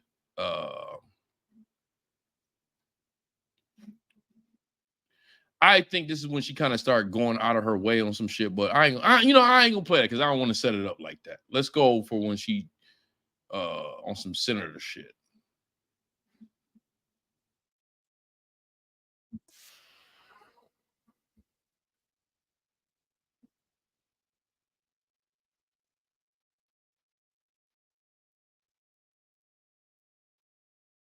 Damn, she turned the yo, man, what happened to her complexion? She looked dark as hell right there. Wait, hold on.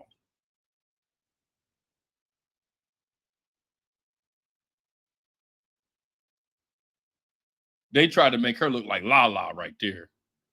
Look, they even, oh, wait. Oh, y'all didn't even see that. Fuck it, let me go back. The Indian, here's Pocahontas. Pocahontas, what you got to say, Pocahontas? Fearless. That's what Elizabeth. Pocahontas called her fearless. I don't care. I'm always call her Pocahontas too.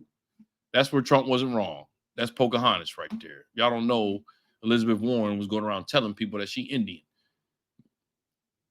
Found out she 1% Indian, but I'm pretty sure she probably got somebody in her family.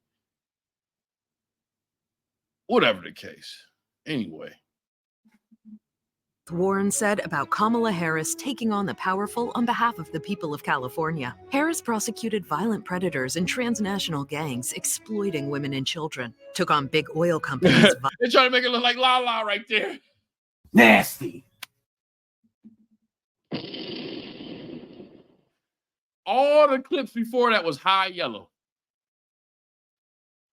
Then on this particular clip, look, I edit videos on here. I learned how to edit videos in front of y'all face. Real talk. Before I got on YouTube, I did not know how to edit videos. I always knew how to direct other shit. I didn't know how to edit videos. I had to learn how to edit videos. They darken the color on this bitch right here. This is not raw.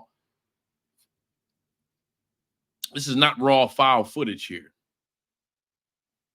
They darken the color on this bitch right here. Why? Ain't trying to make it look like Lala. They literally trying to make her look like Lala. Violating our hazardous waste laws, and Kamala Harris sued the big banks and won $20 billion. Lala. Lala.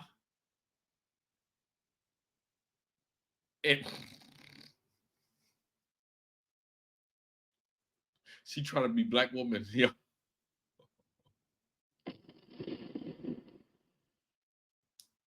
She really trying to be black woman right there. But y'all know who this look is for, though. Y'all know who that look is for. It ain't for white men. It ain't for none of these other folks. That look right there is for you niggas. That's what that look is for. Can't say it's for white men. That's what she going home sleeping with at night. Can't say it's for white women. She'll lose the election. That's for you niggas. That's what that look is for. Violating our hazardous waste Put laws, y'all niggas in and jail. Kamala Harris sued the big banks and won $20 billion for California homeowners. Kamala Harris was fearless. Kamala Harris for Senate, fearless for the people of California. I'm Kamala Harris, and I approve this message.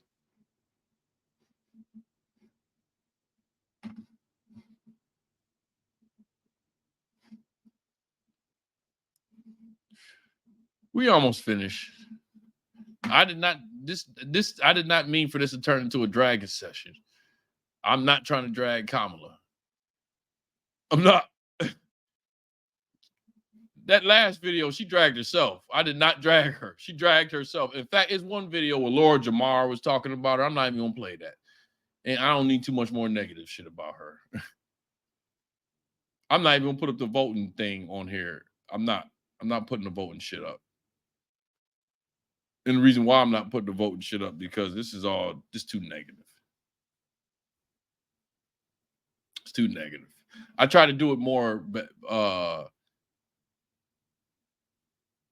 I tried to do it like more balanced, but like that last video I played with that interview, that wasn't supposed to be that negative.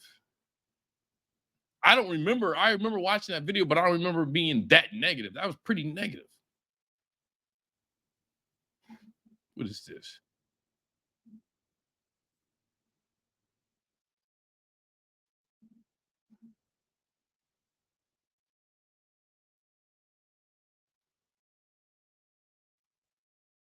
Yeah, I'll let her end it on. Okay, here we go. We'll do it like that. I wanted to end on some positive shit. I do. Before I get to that, we can go to some other shit. Hold on. Yeah, I already know the results will be, but it ain't fair because of how I did it. And yeah, it ain't fair. She did it to herself, though. You're right. She lightweight did it to herself. But still, I could have did more to find more like positive videos about her. And the ones that I meant to be positive for end up turning to be negative. So that means I could have did more research, but this wasn't I do this like the juice wasn't worth the squeeze to go out of my way and spend a whole day. I could spend that on doing another documentary. Juice wasn't worth the squeeze, spending a whole day looking for Kamala Harris positive videos. Here's a positive one. May I ask you something? Have you voted yet? In southern Georgia, Reverend Ezekiel Hawley is getting out the vote. Hey, I ain't got no beef with no Amazing Lucas. That was a conversation. That conversation was 3 weeks ago. That shit is over. Door knocking in the deep south. Ma'am, may I ask you something? Have you voted yet? In southern Georgia, Reverend Ezekiel Hawley is getting out the vote. A right the 83-year-old never. Listen to this pinned comment from Sideshow Goddess. That's a fact. Listen to Sideshow Goddess. That's a fact, man. Hey, look, I tried to help out Kamala with this live stream. It didn't turn like that, but I promise you I did. I promise you I did. Door knocking in the deep south. Ma'am, may I ask you something? Have you voted yet? In southern Georgia, Reverend Ezekiel Hawley is getting out the vote. A right the 83-year-old never takes for granted. It's very important. Very important. So this is it here. His office is lined with newspaper clippings from the early 60s, when white supremacists burned down churches here, where activists were registering black voters. Dr. King and the nonviolent movement changed the world. We're not going back. We're going forward. Today, a third of Georgia's registered voters are black, more than any other swing state. 4 years ago, black Georgians turned out in large numbers for Joe Biden, flipping the traditionally Republican state. The vast majority of black voters are now expected to vote for Kamala Harris to become the first female and second black president. I'm very, very hopeful. I love the energy. Women are on fire. But for weeks now, opinion polls have shown that a small but significant number of black voters, and men in particular, who supported Biden back in 2020, plan to cast their ballot this time for Donald Trump. That includes Daryl Allen, who says life was better under Trump. Economy. Here we go. You Hotep Trump niggas, but he ain't Hotep. He ain't Hotep. Daryl Allen, who says life was better under Trump. Economy, border security, and just taking care of our people, putting America first. The U.S. economy I is don't know, growing. though. Y'all think he was each other? I'm just fucking around. I don't even believe it. I'm fucking around, y'all. Fucking around. Y'all like talking that tether shit. I don't talk that tether shit anymore. It's funny though. Economy, border security, and just taking care of our people, putting America first. Yo, The U.S. economy is growing right faster there. than most. I'm just gonna say that's diabolical right there, Moko. That's diabolical right there. Fat man who can't see any dick for Trump. That's diabolical right there. That's diabolical right there. Most, but many communities here in southern Georgia wouldn't know it. The pockets are lighter than they were 4 years ago. In Vivian Child's home of Bibb County, a quarter of residents live below the poverty line. The 72-year-old already voted for Trump. Damn. She got them good old fashioned Baptists. She got them good old fashioned Baptist couches right there. I know a Baptist couch when I see one. You go further into that house, you're going to smell the mothballs and all that. Yeah, I already know. That's a good old fashioned Baptist couch right up in there. He went in there and sat in there and got that interview in that Baptist couch. Nasty. That's that Baptist couch right there. I know a Baptist couch when I see one. I bet any amount of money is a picture of white Jesus around there too. I put any amount of money on. What else she got? You know, she got the spoon and the fork on the wall. You know the spoon and the fork on the wall where the plastic at. Yeah, no, you're right. Yeah, she is missing the plastic. She is missing the plastic. If you asked her, she probably have an answer for that right now. If you asked her. Well, you know, my granddaughter came over there and she said they be talking about the plastic now. So she went over there, she went and took that plastic off. But you mentioned it now. I think I'm gonna call her. I'm gonna ask her to put that plastic back on there. If you ask her, I'm pretty sure she would answer about the plastic, though. If you press it too hard, she'll get the granddaughter to go and put the plastic back on there. I don't really care if I got to go down there myself. I go down there myself and I go get the plastic. But you're right, I need to have that plastic on there.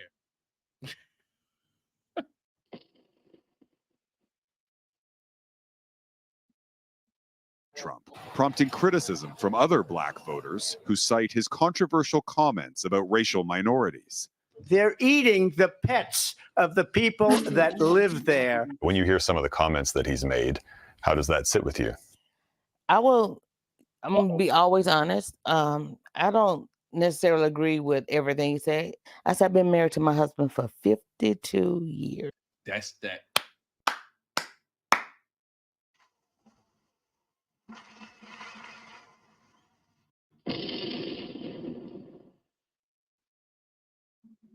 That's that old school love.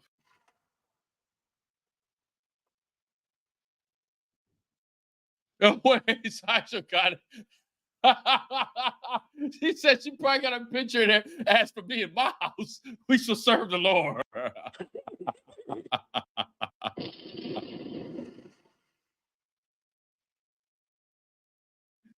Yeah, I was born in the wrong generation, y'all. I ain't gonna lie. I was supposed to have been in her generation. That I missed out. I ain't even gonna front with y'all. I think that I was born too late. I wish I was from her generation. I'm not even gonna front. I missed out on. I think a lot of us have, but I know that I'm extra salty that I missed out on that generation. Her particular generation. That was the generation for me. Not none of this shit. Not none of this shit.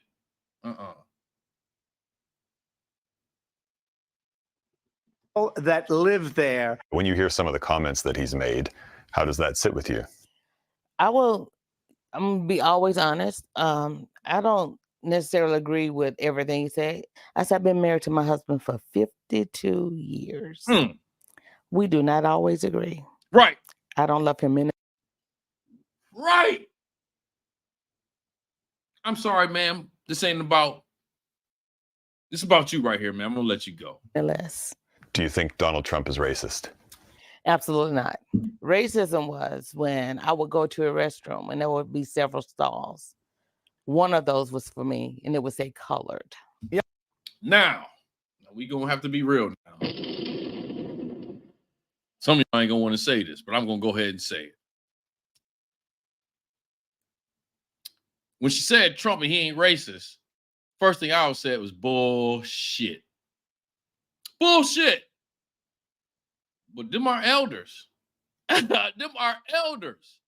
Them are our elders. And most of the time, when you listen to them after that, they're going to make some sense. If you sit there and listen to them, they're going to make some sense. And she made total sense. Our form of racism ain't their form of racism. She went through racism. Do I think Trump is racist? Yeah. But her explanation of it totally makes sense. Her form of racism is not our form of racism. They couldn't even use fucking bathrooms and shit like that. So, real talk. For what she's saying, it makes sense for her. It makes sense for her. When she first said that, I wanted to be like, bullshit. I do believe Trump is racist. But for her and her answer, that makes sense. I would not tell her that she's wrong for saying that and thinking that. I would not say she's wrong. She couldn't go to the certain bathrooms in certain areas she couldn't go to. Fuck all that shit now. Where niggas can go in the bathroom with the girls and all that. Now, she from a time where she couldn't go into a bathroom because she was black. So I would not be quick to try to correct her and say that she's wrong because she grew up in a time different than us. She grew up in a time different than us. I'm just going to leave it like that. I don't agree with her as far as Trump being racist, but I accept her answer for it. And I take her answer understanding, look, man, there's no echo chambers over here. You got to be an empath to have a page, no echo chambers. And put myself in her shoes that and y'all ain't got to worry about that because everybody's not an empath. I'm an empath. And put myself in her shoes, that makes a lot of sense. And for those of y'all that are like me in between 30 and 50, you'll be like that in another 20, 30 years. We will be like that in another 20, 30 years. Where you'll see the younger generation talk, well, it's already like that now.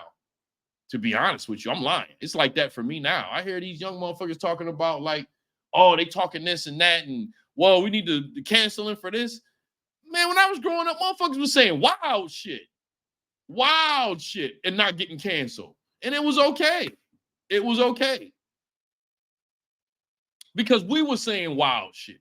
We had a guy named Paul Mooney. Now things have changed. You can't have no comedian like Paul Mooney in today's world. Get canceled. The ones we got that's anywhere near, they all canceled. So I get where she's coming from. Y'all gonna have a van on the ground Tuesday. Hawley shares those memories, but he's voting for Harris. She is capable of leading the country, even though some of the maybe young men have a problem with leadership of a woman. He worries sexism is at play and shudders to think that Georgia, the cradle of the civil rights movement, could now cast a deciding vote against a Black presidential candidate. Jeff Semple, Global News, Dawson, Georgia. He said, as for me and my house, we shall serve the Lord. That's funny.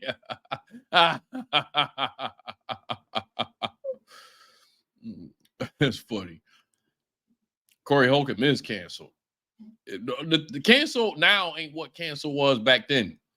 To be honest with you, if you want to make money as a comedian, you need a period of time where you get canceled in front of. The bigger the crowd you get canceled in front of, the more money you make independently. Corey Holcomb is canceled on mainstream. You're not going to put Corey Holcomb on mainstream media because of how he talk. Motherfucker just came out and said Will Smith is gay. Like, we all knew that in LA. It's not no big deal. So you think he'll put him in a Will Smith movie? Nah. But that type of shit, he's able to make money online. I know the whole deal. I got the whole deal. So cancel before ain't like how it was, where that's it. Some people are going to get rich. A lot of times you get richer after being canceled. I know David Lucas. Look at the guy, Tony Hinchcliffe. For sure, if Trump wins, you might as well throw him another 5 M's if Trump wins. Even if not, he's still going to make a lot of money online. Being canceled is not, it just depends on how far the shit you do getting canceled. If you go too far and they take all your monetization and shit away like that, yeah. But like the shit Tony Hinchcliffe did about Puerto Rico and all that, that's not enough for him to be demonetized throughout all these platforms. But even if he in contact with all these Trump motherfuckers, you think Elon Musk gonna take his Twitter subscription away with Kill Tony? Nah, you make more money. Most of the time, you make more money now when you get canceled. You know, unless you're. I think y'all kind of get it. It can get kind of complex. If you're mostly mainstream, yeah, you can't get canceled. You're finished. But if you're somebody like Corey Holcomb, who has done a little bit of mainstream shit, but has built himself up a lot online, getting canceled only can help you out. That's why he's saying certain shit. He wanted to go viral because he wanted to go all to his page, not breaking the community guidelines saying that Will Smith is gay or might be gay or joking about him being gay. You know, but it is what it is.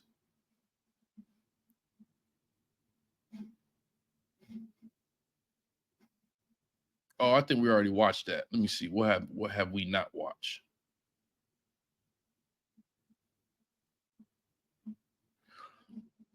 I'm trying to get canceled first I'm trying to get to 100,000. And after that, I'm trying to get canceled. Like, yeah, that's where all the money come in.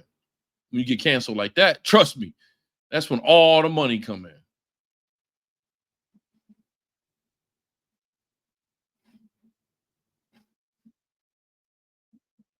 Barr, has the president or anyone at the White House ever asked or suggested that you open an investigation of anyone?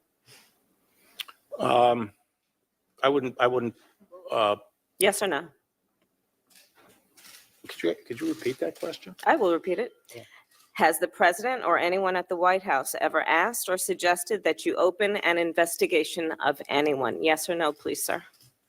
The president or anybody else? Seems you would remember something like that and be able to tell us. Yeah, but I'm trying to grapple with the word suggest. I mean, there have been discussions of matters out there that they have not asked me to open an investigation, but perhaps they've suggested. I don't know. I wouldn't say suggest. Hinted, I don't know. inferred. You don't know. Okay. So yeah, I don't think I have anything more to play on Kamala Harris. That's pretty much it, unless y'all got some moments of her. Oh man, it's turned into a roasting session, man. I really did not mean for it to turn into a roasting session. I guess I could play a little bit of this. It did not mean to turn into a roasting session at all. And I'm not endorsing anybody. I think this election is just fucked up.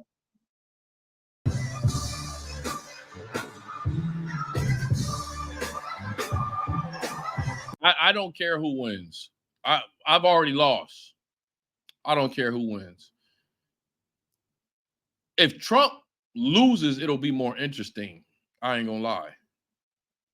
As far as like what's about to happen, like civil war or what, it's gonna be very interesting if Trump loses. And at the same time, I don't think I'm going to enjoy. I'm supposed to be coming back, and as much as a certain type of moves I can make, more than likely, with me getting older and I got unfinished business with comedy and all that, as much as I would like to like go to Japan and shit like that, it's probably best for me to stay in America for a while. And I have a feeling, as a straight black man, to be honest with you, I have a feeling I will have a more difficult time under a Kamala Harris administration than Trump. Not to say that Trump ain't racist or anything like that. It's just this country been like that forever. But what Kamala Harris would bring, and it's not necessarily her fault, but then again, this stuff trickles down. It's a waterfall effect. Her winning will empower a group of people that look like me to come at me very hostile. And I done said this many times on this page, and I'm not making this up, but and a good thing about me is I'm not in a position where they can fuck me up pretty bad. It'll be more posturing. It'll be more posturing. Like, I'll give you an example. Should I even tell y'all this? Because this ain't that big of a deal. And I'm pretty sure they might be white. I don't care. My life is to a degree. I like, sharing certain things. But I was helping these black women. I think most of them were mixed, but they're black, running a all black page in Thailand, right? And I don't know, they needed help, like approving and disapproving people in the group. So, I was helping them with that. Lo and behold, like I saw they took the administration stamp from my name. And I went on for like a week. But then I thought about it. I was like, wait a minute. I wonder, I probably shouldn't have said nothing, but I was like, it's worth finding out why they had me as an administrator and they took it away. So then I hit them up and they was like, oh, we're glad you reached out to us. You were approving people that shouldn't have been approved and disapproving people that shouldn't have been approved. And the thing I didn't mention to them is I really haven't been approving or disapproving anybody. That's just the truth. To make a long story short, they pretty much did that just to say, like, because I was leaving like some cultural stuff in that group. So I don't know. I think it was like posturing, like, nigga, this our page and all that. And they said, hey, it's no problem. If you stay in the group for a few weeks and we'll get more of a grasp of you, maybe we'll give you the administration roll back. You know what I said? And I said, you know what? I'm a little bit too humble. I didn't tell y'all this, but I have a YouTube page of 55,000. And I don't know why y'all didn't reach out to me, because I see y'all have problems. Y'all reach out to each other. Y'all didn't even reach out to me. But to think that I'm going to sit there and try to get your approval for a 4,000 Facebook member group, that means I've been a little bit too humble. That is a small sample of the type of shit I think is going to happen on a nationwide basis to black men. I'm just going to be real with you. And that's small. That's petty. But I think, like, on job sites, I think straight black men, and I'm very particular when I say straight black men. I think straight black men are going to have a problem nationwide if she wins. I'm just being real with you. And I'm not even blaming that on her. I'm not blaming that on her. Like, I think it's just going to empower a group of people. Look, as a black man, I'm just going to tell you, a masculine black man, a lot of people want to be in control of you. It's just some weird thing where people just want to be in control of you. And I know some of you black men know what I'm talking about. Look, I will even go deep. We always like talking about the jobs you don't get and shit like that. And I don't care. I'll tell you, I go through more racism than most of y'all. You can equal me. I don't even think you can surpass me than most of y'all. But we talk about the jobs you don't get. It gets to an advanced level of hatred where there's some jobs that you get just because they want to fire you. I've gotten jobs hired by people. One of them I know for a fact the black woman got me. It only lasted 2 days. And a very racist white dude where they hired me just to find a way to fire me in front of people. And see, I'm older now. A lot of these were when I was young, right? So now I know, especially tech jobs, I know how to set up before I even get in there. I know how to set up. I know how to have everything on record. I know how to set up now. Before I didn't know how to set up. Now I know how to set up. And it's to the point now where people can recognize you know how to set up before you even get in there. You know what I mean? You start asking them, okay, what will be my email address? You get for this first week, can you give me a glimpse of what my roles will be for the first week? Like, and can you email this to me? Like, I know when you do that, you send in all kind of notes to them where it's like, okay, he know all the traps off top. He didn't tell us this in an interview. Yeah, nigga. I didn't tell you this in the interview. No, all the little traps. But anyway, not to get off topic. I think black men are going to have a problem with people that look like us. Strictly black men, straight black men. I don't think you branch under the nose black men are going to have the problems we have unless you on the low. Unless you on the low. It's going to be real with you. Unless you on the low, I don't think you're going to have the problems that we have. Some of y'all probably will join in on this massacre, on this financial and economic massacre on straight black men. And I'm not telling nobody to vote for because I'm not voting for either one of them. I'm not voting for either one of them. But and I'm not endorsing anybody either. But I think that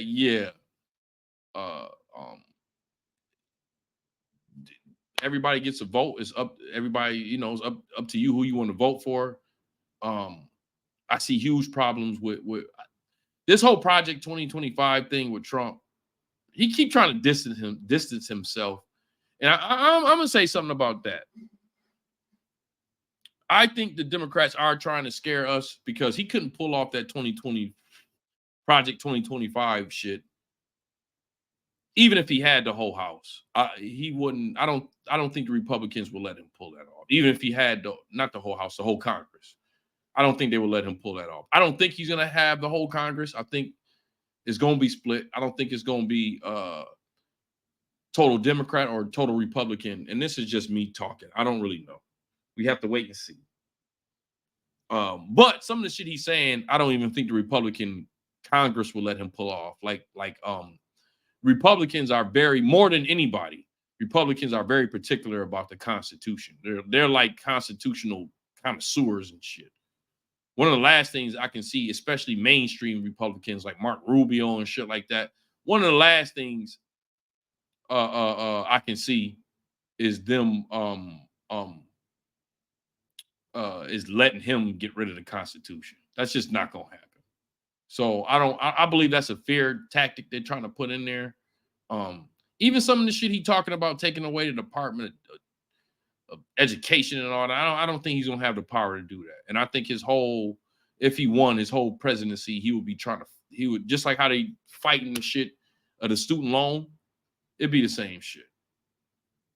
They would be fighting that in the Supreme Court. They wouldn't. It will be the same shit. I also think one of the Supreme Court justices is going to quit. Maybe Clarence Thomas. So I also think it's going to be more equal playing field in the Supreme Court, no matter who is the next president. I I'm probably more fearful if Trump loses than whether he wins, but I'm not somebody that goes off of fear. Vote for him because I'm afraid it's going to be a civil war. If it's going to be a civil war, y'all black people stay out of the way. More white people going to die, but we don't really know.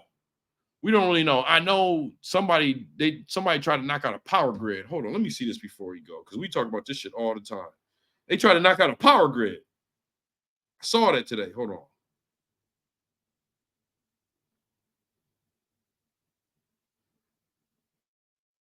Here we go.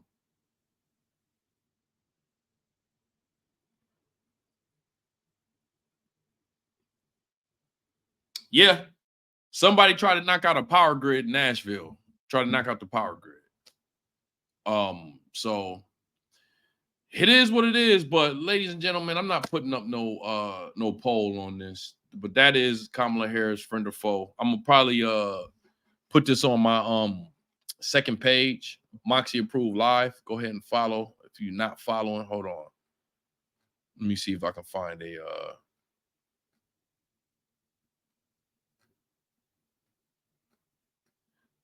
usually Streamlabs are coming and will post it for me, but I haven't seen one for my second page. Oh, here we go. Yeah, make sure you add my second page. I'm gonna put this on my second page if you happen to want to watch the replay. But I hold on.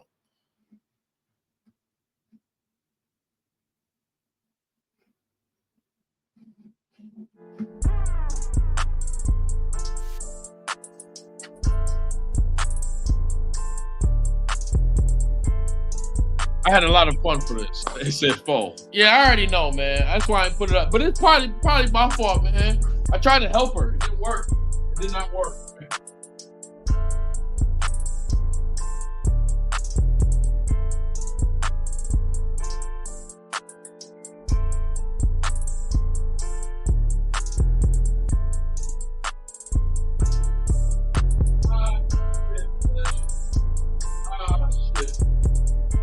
Oh, man, y'all made me laugh this joint, man. My favorite part was that interview she did. Roasted chicken. There we go. Roasted chicken. I did not expect it. Roasted chicken. It is. It's her fault. Roasted chicken. Nah. I appreciate y'all. Roasted chicken. That was my favorite part, man. Roasted chicken.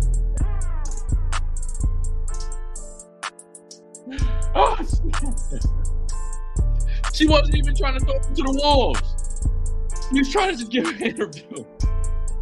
She threw herself to the wolves. Roasted chicken. Oh, fuck. That's funny. Y'all make sure y'all go watch the replay. I'll put it up on my Moxy Approved Live. You get some replay on there. I probably will keep this up for a couple hours and then take it down, put it on my second page. For those of y'all who just joined, you can you can rewind it. I'll keep it up. Rewind. Keep it up for 2 hours and I'll put it on my second page. Shit. Roasted chicken. That's funny. Oh, shit.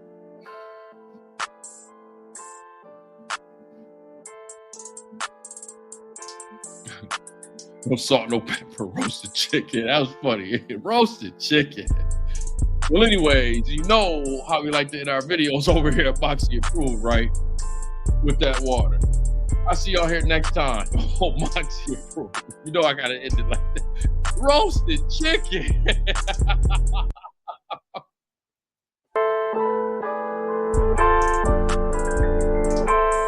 What's up with y'all? Moxy Approved, tune in and get what I got. You hearing me right off the block. Timberland boots with the socks, right off the stage. Laugh it up, I got the Mox, keeping it real on my pop. Gotta subscribe, like it, believe it, it's hot. Moxy the mob with it, I'm going live, let them vibe with it. Grew up with y'all, guess I'm like stuck with y'all. Yeah, what's up with y'all? Grew up with y'all, guess I'm like stuck with y'all. Yeah, what's up with y'all? Grew up with y'all, guess I'm like stuck with y'all. Yeah, what's up with y'all? We up, no fall. Stay away there, having no calls. Hard on these trolls. goes like Moxy the mob. I got the best subscribers you witness. Moxy the mob. They showing up for the mob about our business. Moxy the mob. Yeah, I got the best subscribers in the business. Moxy the mob. They showing up the mob about our business. Moxy Approved.